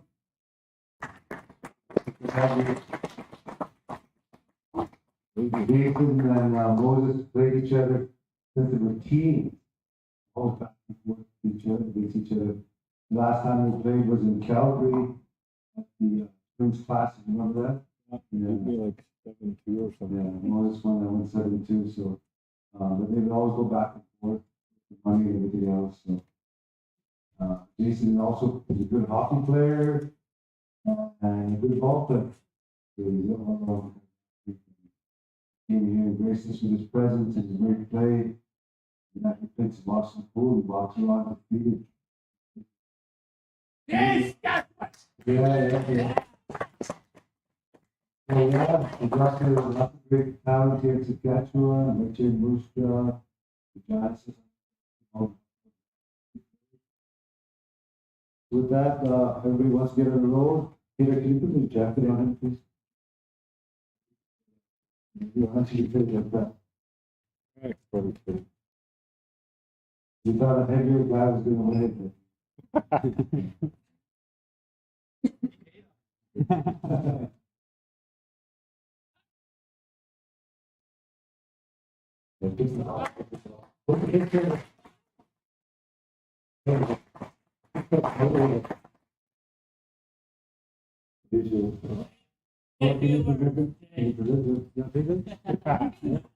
Yeah, don't look at the trophy and the money. I was gonna take a picture.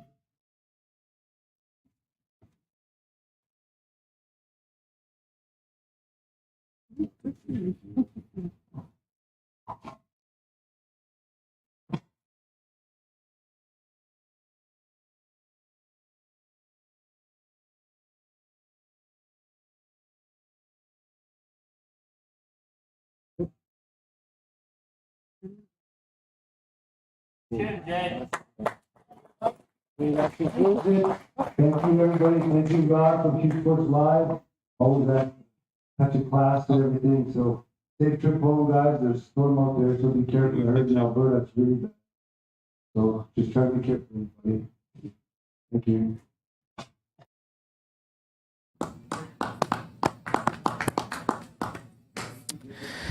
All right, so that's going to end the Moses CAPPO Memorial. It was a great event. And once again, thank you to all the viewers that tuned in to watch the stream. Thank you for liking and sharing the stream if you guys did throughout the weekend. Truly appreciate your support. The Moses CAPPO family will always appreciate your guys' support. So thank you for tuning in throughout this weekend. And going on with support, special thank you to all the players for tuning in and for coming in to play in the event. 40 players showed up, and only one player stood undefeated. It was Jason Kashayanu, who will be this year's champion, and he'll be back next year to defend this title. I hope you guys enjoyed the coverage. It's been a blast. I had a great time out here. Thank you to the organizers, Camille Capel and Fabian Iron Eagle, for inviting me to come out and cover the event. It was a true blessing for me to be out here. I felt lucky to be here and blessed to be here. So thank you for that. Here's your jacket, man. Before I forget. Okay. Yeah, I'm okay. Thanks, man. I'm born in Winnipeg, right? We're around snow all the time. So. And a special shout out to Dwight KLATT, who borrowed me his jacket here to keep me warm throughout the day today, because I was really cold, man. I was going to bring my sweater, but I figured like I wore the sweater yesterday. I didn't want to wear it today, so he brought me his jacket and kept me warm. Totally appreciate it. I hope you guys enjoyed the coverage of the stream. Once again, thank you for tuning in. Thank you for taking the time to like and share the stream. It was a great event. If you guys want to follow me or add me on Facebook, you can find me on Facebook. If not, you can find me on YouTube under Rod Arriagada /CSL Manitoba. When you go over there, make sure you subscribe to my channel and support this guy, because I tell you, I love pool. I love it.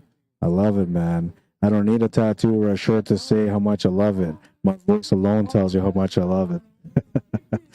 Anyways, I hope you guys enjoyed the stream. If you guys want to see the same coverage for your events, maybe you got a memorial, or you got a big event every year that you want to have some great coverage for, you can message me, Rod Arriagada, via email at cslmanitoba@gmail.com. All right?